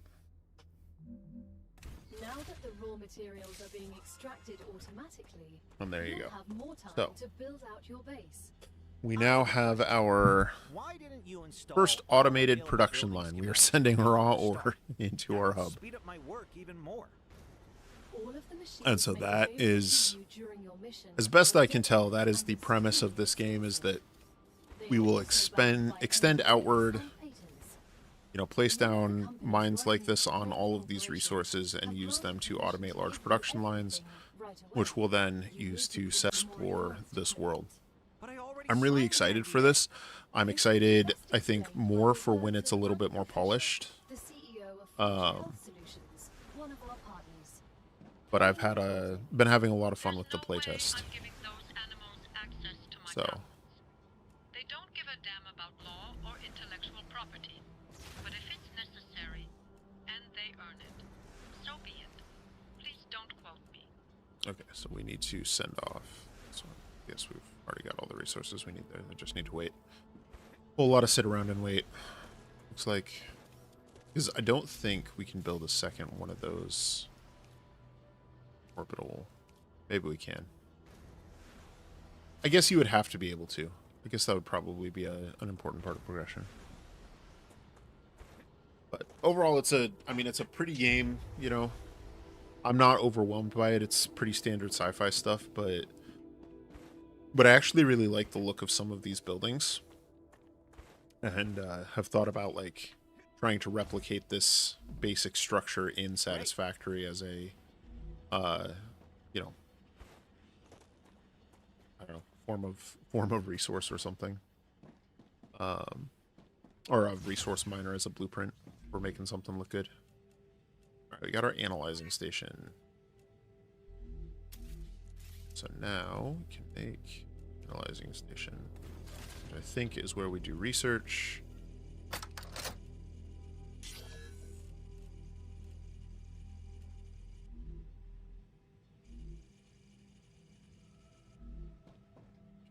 Select mission. Great work as usual. Now build the analyzer. and research some local flora with it. Ah, flora. That's right. So anyways, can't build enough. Meteor heart. Got it. Got it. Yeah, so you've played this more than I have, clearly. But this is something that I expect I will be probably playing quite a lot of on stream. While I've got a small audience here, I would love to get some perspective from you guys in terms of how what kind of content for other games would you watch? Like, obviously, Satisfactory is what I do, and I love doing it. I'm not going to stop. But as I was saying before, I like the idea of being able to branch out into some more things so that I have a little bit more freedom of what I can play and what's interesting, like what's interesting for you guys. And so, like, to that end, I've been trying to distill what makes Satisfactory fun and what other games can sort of scratch that same itch. And you know, I've got a list of things that I like to play, but I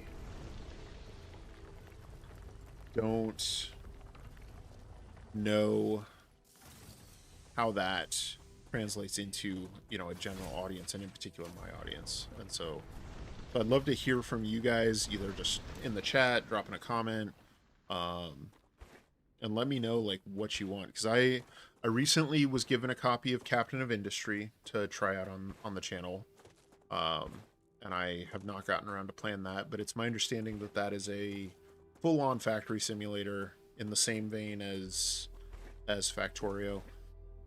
I own a copy of Factorio. I haven't played that in 7 or 8 years, you know? Like, I have no idea what that's even like anymore, if it's even the same game I played. And then, you know, Dyson Sphere Program and several others. So, like, I played... Once you research enough plants, send the data to our scientists. I played one game that was actually really fun. I didn't get very far into it, but it's called Eating Crafters, and it's like a terraforming game, but it's kind of like a cross between Satisfactory and Planet Crafter. And I love both of those games, right? So Planet Crafter I found to be fun, but I found a little too linear for me. It's not something that I want to go back and keep playing, and it just gets kind of tedious and grindy after the end.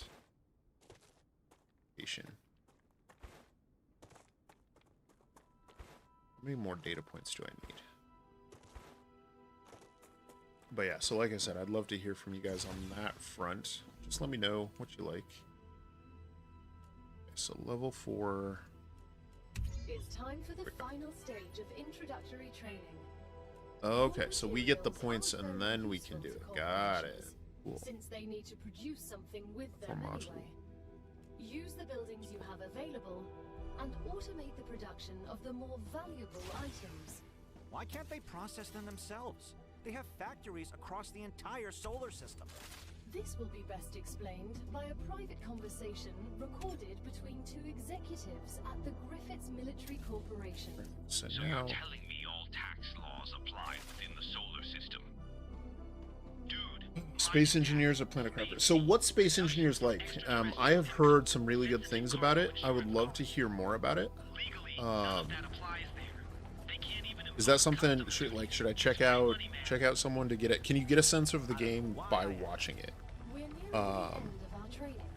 Planet Crafter, I enjoyed playing Planet Crafter, but like I said, towards the end of it, I found it How anxious does just really grindy. make you feel? Since this is the first question, to establish a good baseline, I will answer fine. And I kept wanting it to be something more than what it was. I think what really got me was getting into the warp to the different, like, procedurally generated ships, and just how dry a lot of those ships were, like, and not in a fun way. Like, all you know, carbon copies of the same basic structures, except with increasing complexity of not in an interesting way, needing more explosives mostly, and I don't know, getting lost in getting lost in a procedurally generated maze stopped being fun about halfway through my first playthrough of Daggerfall, which was in 1997, 1998. I don't even remember. So like Planet Crafter, I love the early to mid game of, but around the time you transition over to needing different kinds of quartz for whatever your progression is. That's what I remember being really frustrated by, is like being capped by the number of pulsar quartz I could find and having to go into these wrecks to find more. And the simple wrecks not having anything, and the complex wrecks taking literally 4 to 6 hours. And I got through the game a couple of times, actually. Like, I'm not going to say I didn't enjoy it enough to finish it twice, but it definitely had a cost. All right, we need a smelter.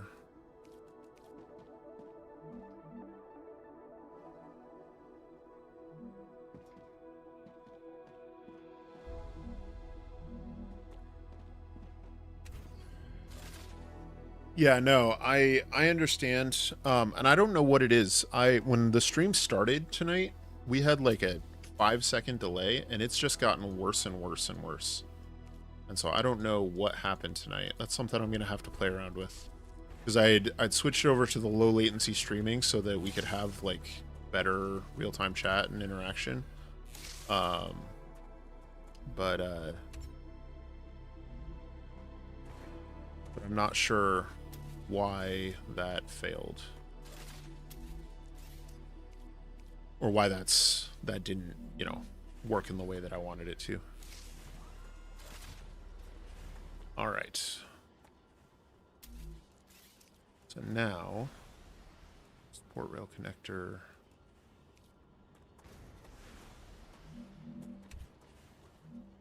So does the rail connector function as a splitter or merger? Never in a game, lots of physics and trying to find the correct force just to get out of planet's gravity. Okay. So I had been looking at a game called Stationeers that was more about the mechanical simulation side of things. So like you start to build a shelter, but in order to build the shelter, you have to like place, structural scaffolding, and then put plates on the walls, and then weld the plates onto the walls, and then fill the space with some kind of gas in order to have it be the correct pressure, and then get the gas mixture right so that it's breathable, and just a tremendously like thorough simulation.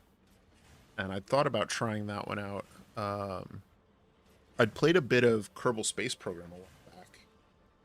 So Space Engineer is similar to that. Okay. Just lots of creating your own spaceship and vehicles to mine and explore the universe. That sounds great, man.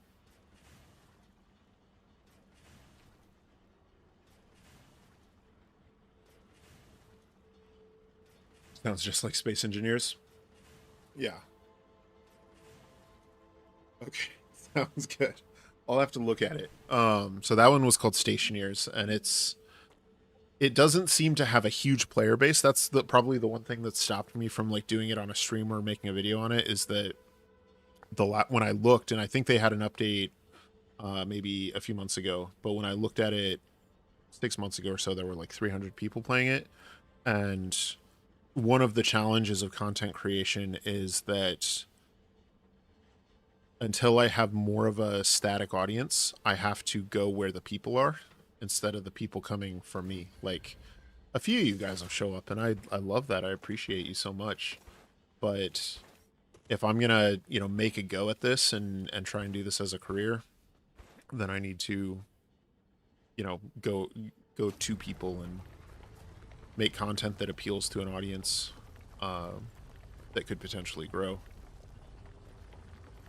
And that's one of the things that's challenging, is that, Satisfactory is far and away the largest automation game. It's got about a 50% bigger player base than Factorio right now, which is the second, and there's nothing else that's close. And then the next closest thing would be RimWorld, which is a colony simulator, but not one that I've ever really played with or done anything with. But, you know, interesting to try. But I've always been into sort of building games and ones that let you do that sort of creative side of things. And I especially like when there is some kind of logistics management, and especially one that involves other challenges. So like Oxygen Not Included is one that I keep going back to. It's my second most played game on Steam, and I love it. And it's because in order to win, you have to do the automation, you have to do the logistics, but at its heart, it's a city builder. I liked Riftbreaker. I found Riftbreaker to be a little bit simplistic. I played it when it first came out, and ultimately what kind of trivialized it for me was like there were missions that would take you to like the different biomes, right? Very low hydration. That's not good. I just drink water. How do I drink water? Drink water. No idea.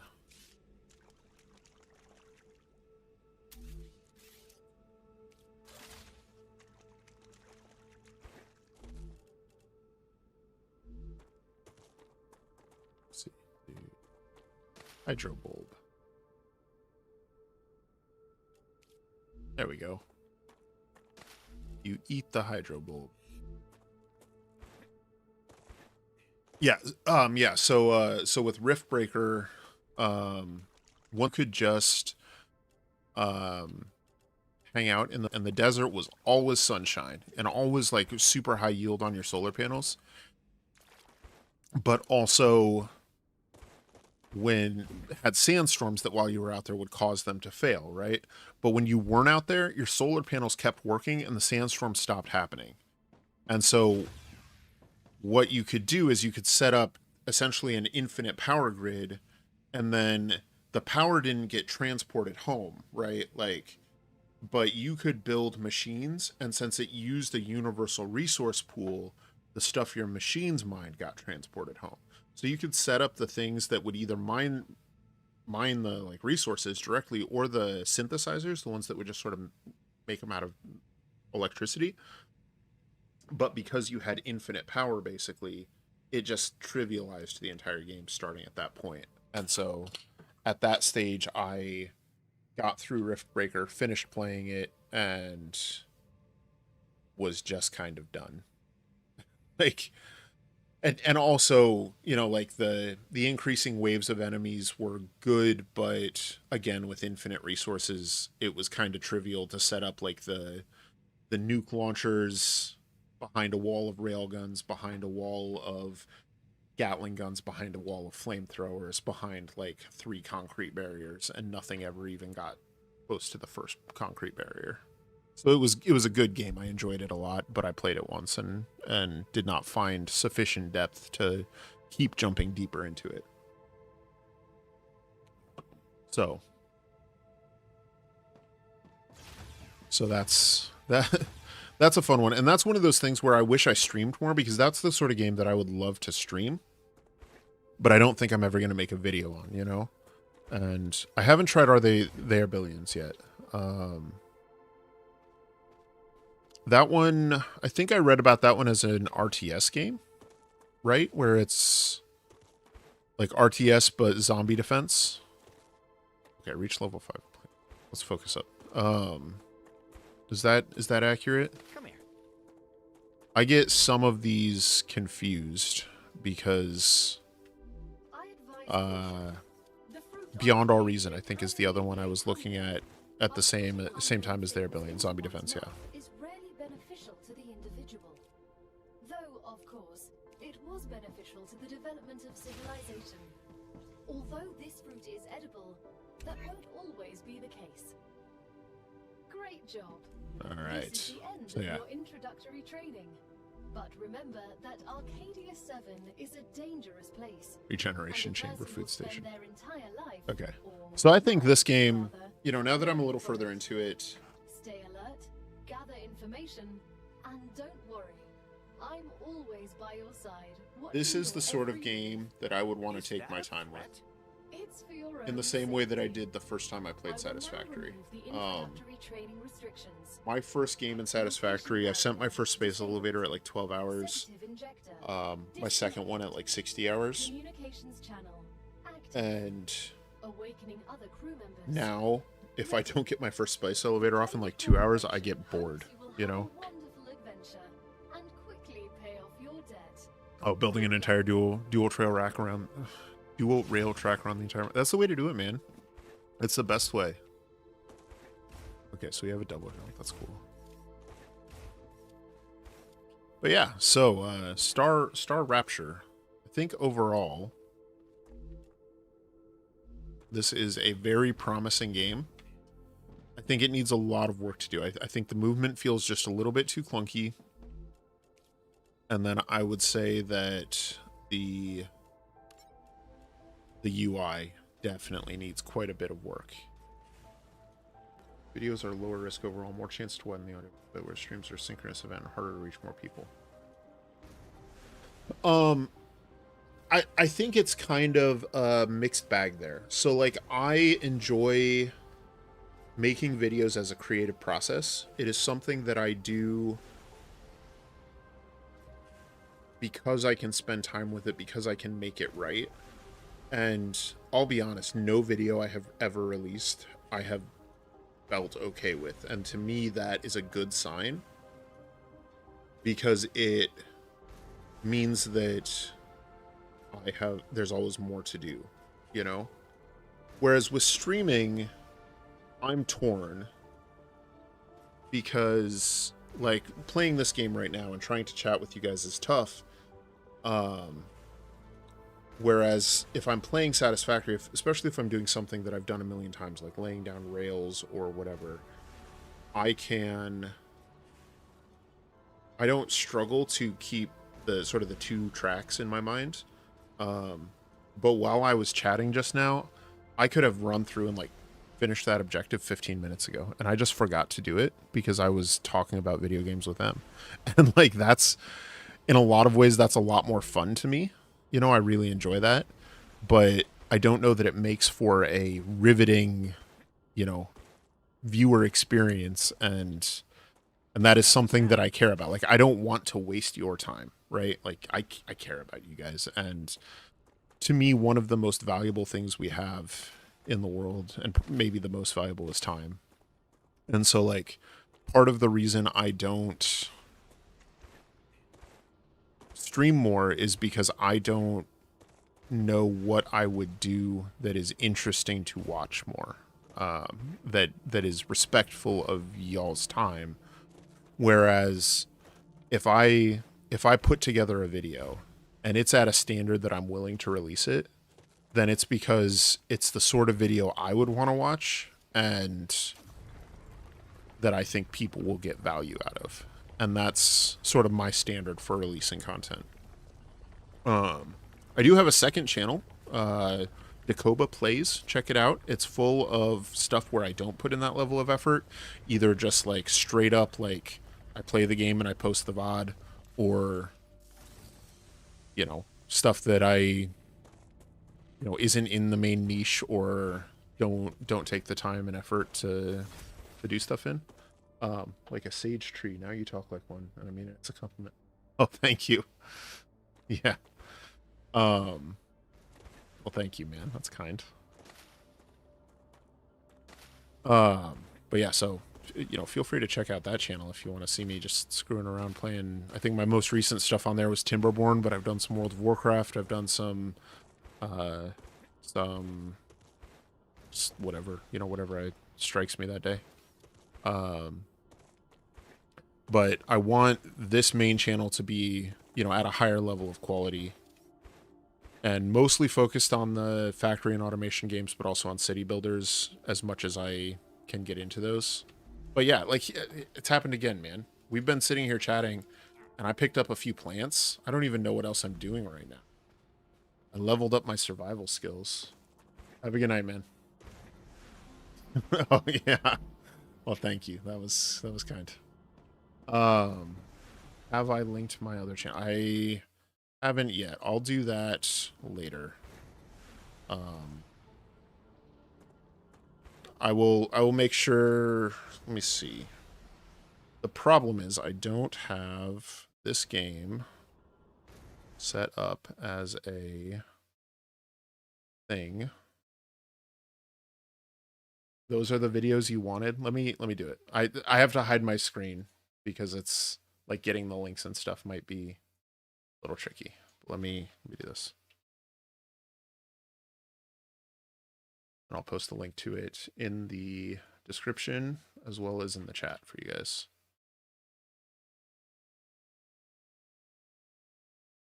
There you go.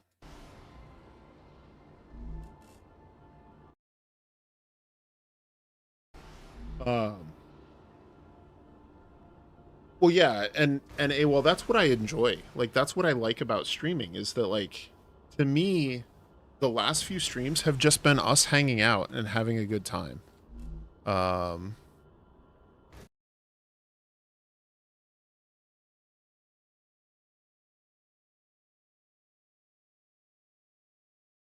Interesting. My network connection is not doing well, so hopefully the stream quality is still okay. I'm getting some pings about losing some bitrate, but hopefully it's still okay. But yeah, no, like streaming to me, the best streams, the ones that when I watch other people stream that I enjoy, are when we're just hanging out and chatting, and one where in particular the streamer is engaging the audience as friends. And so like what I would love to do, if we can figure out a way to do it, is like set up a community Satisfactory server where we get together and anybody who wants to can just pop in and do stuff. And like obviously that's a dangerous territory, right? You got to deal with trolls, you got to deal with people who are trying to mess you up. And I've been down that road before, man, and I'm going to be wary of it. I got to figure it out. It also costs like time and money. But like that's the most fun thing to me is I would love, and that's why I like the Discord server that we've got, is that like, I mean, some of you guys have been in there. We just hang out. We talk about Satisfactory stuff. There's been a few times where we, you know, just start playing the game and pop on voice chat and just talk about what we're doing and share screenshots of our factories and all that kinds of stuff. It's a lot of fun, and I've been having a blast with it. That's interesting.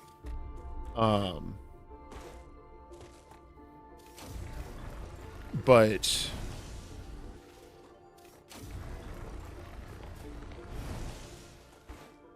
it does, you know, not everybody is chatting. Not everybody is participating and hanging out. And I don't want to alienate people who want to just hang out and watch and do stuff. We run around and pick up these poly with you guys. But I don't know, man. I don't know. Multiplayer in Star Rupture looks to be awesome. It does.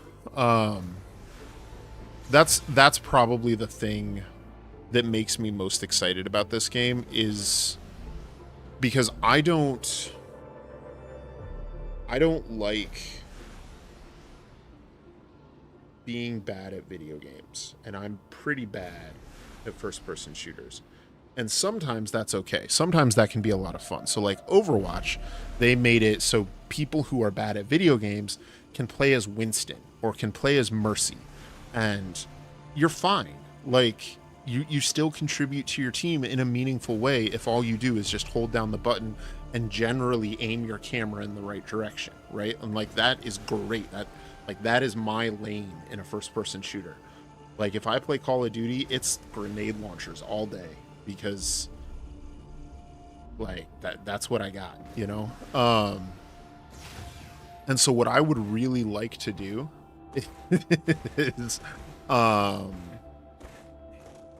is something that like merged the gameplay of Satisfactory and, oh gosh, what's it? Deep Rock Galactic, the dwarf one. Because that one I never felt bad at. Everybody had a weapon that was sort of low skill friendly, whether it was the turrets or the giant drill or explosives or whatever it was. And so like that's what I'm hopeful for in this game, is that So far, the only weapon I've played with in this game is like a pistol, right? A single shot hit scan weapon. And it was fine because the enemies were pretty predictable and not moving very fast and all that. Like, I got through the fight I was in. But I am not confident that if they make the combat a major part of this game, that I will be able to contribute in a team environment. And what I would love to do is play this game with a crew of people where we each have different skills and are each sort of playing in our own lane. Off top, what time zone are we in? I am in central USA. I'm in Kansas, which is a nice town. Everybody's very friendly. It's a, like, whatever stereotypes you've heard about Kansas, they are accurate. Not necessarily about everybody in Kansas, but about a lot of people in Kansas. Very flat, very friendly, but pretty, you know. How about you? Great work. You? Future Health Solutions is now receiving all requested items. New rewards and tasks are waiting for you in the terminal. Oh man, I don't mind it. So I'm not from here. I'm mostly from, well, Kansas City, which is actually not in Kansas, as it were. It's in a town called Missouri, or a state called Missouri. It's also 11 o'clock at night, and that's pretty late for me. But also from Michigan, and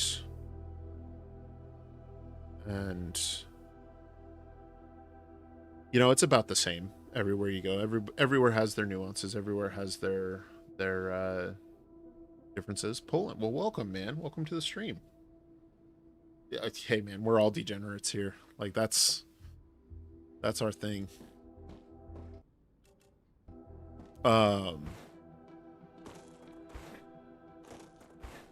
But I remember growing up thinking that, man, Kansas sounded terrible. It sounded so flat and so boring. And that vision of Kansas is only like the western 3/4 of the state. The eastern quarter or so of the state is a lot more urban. There's several things that are reasonable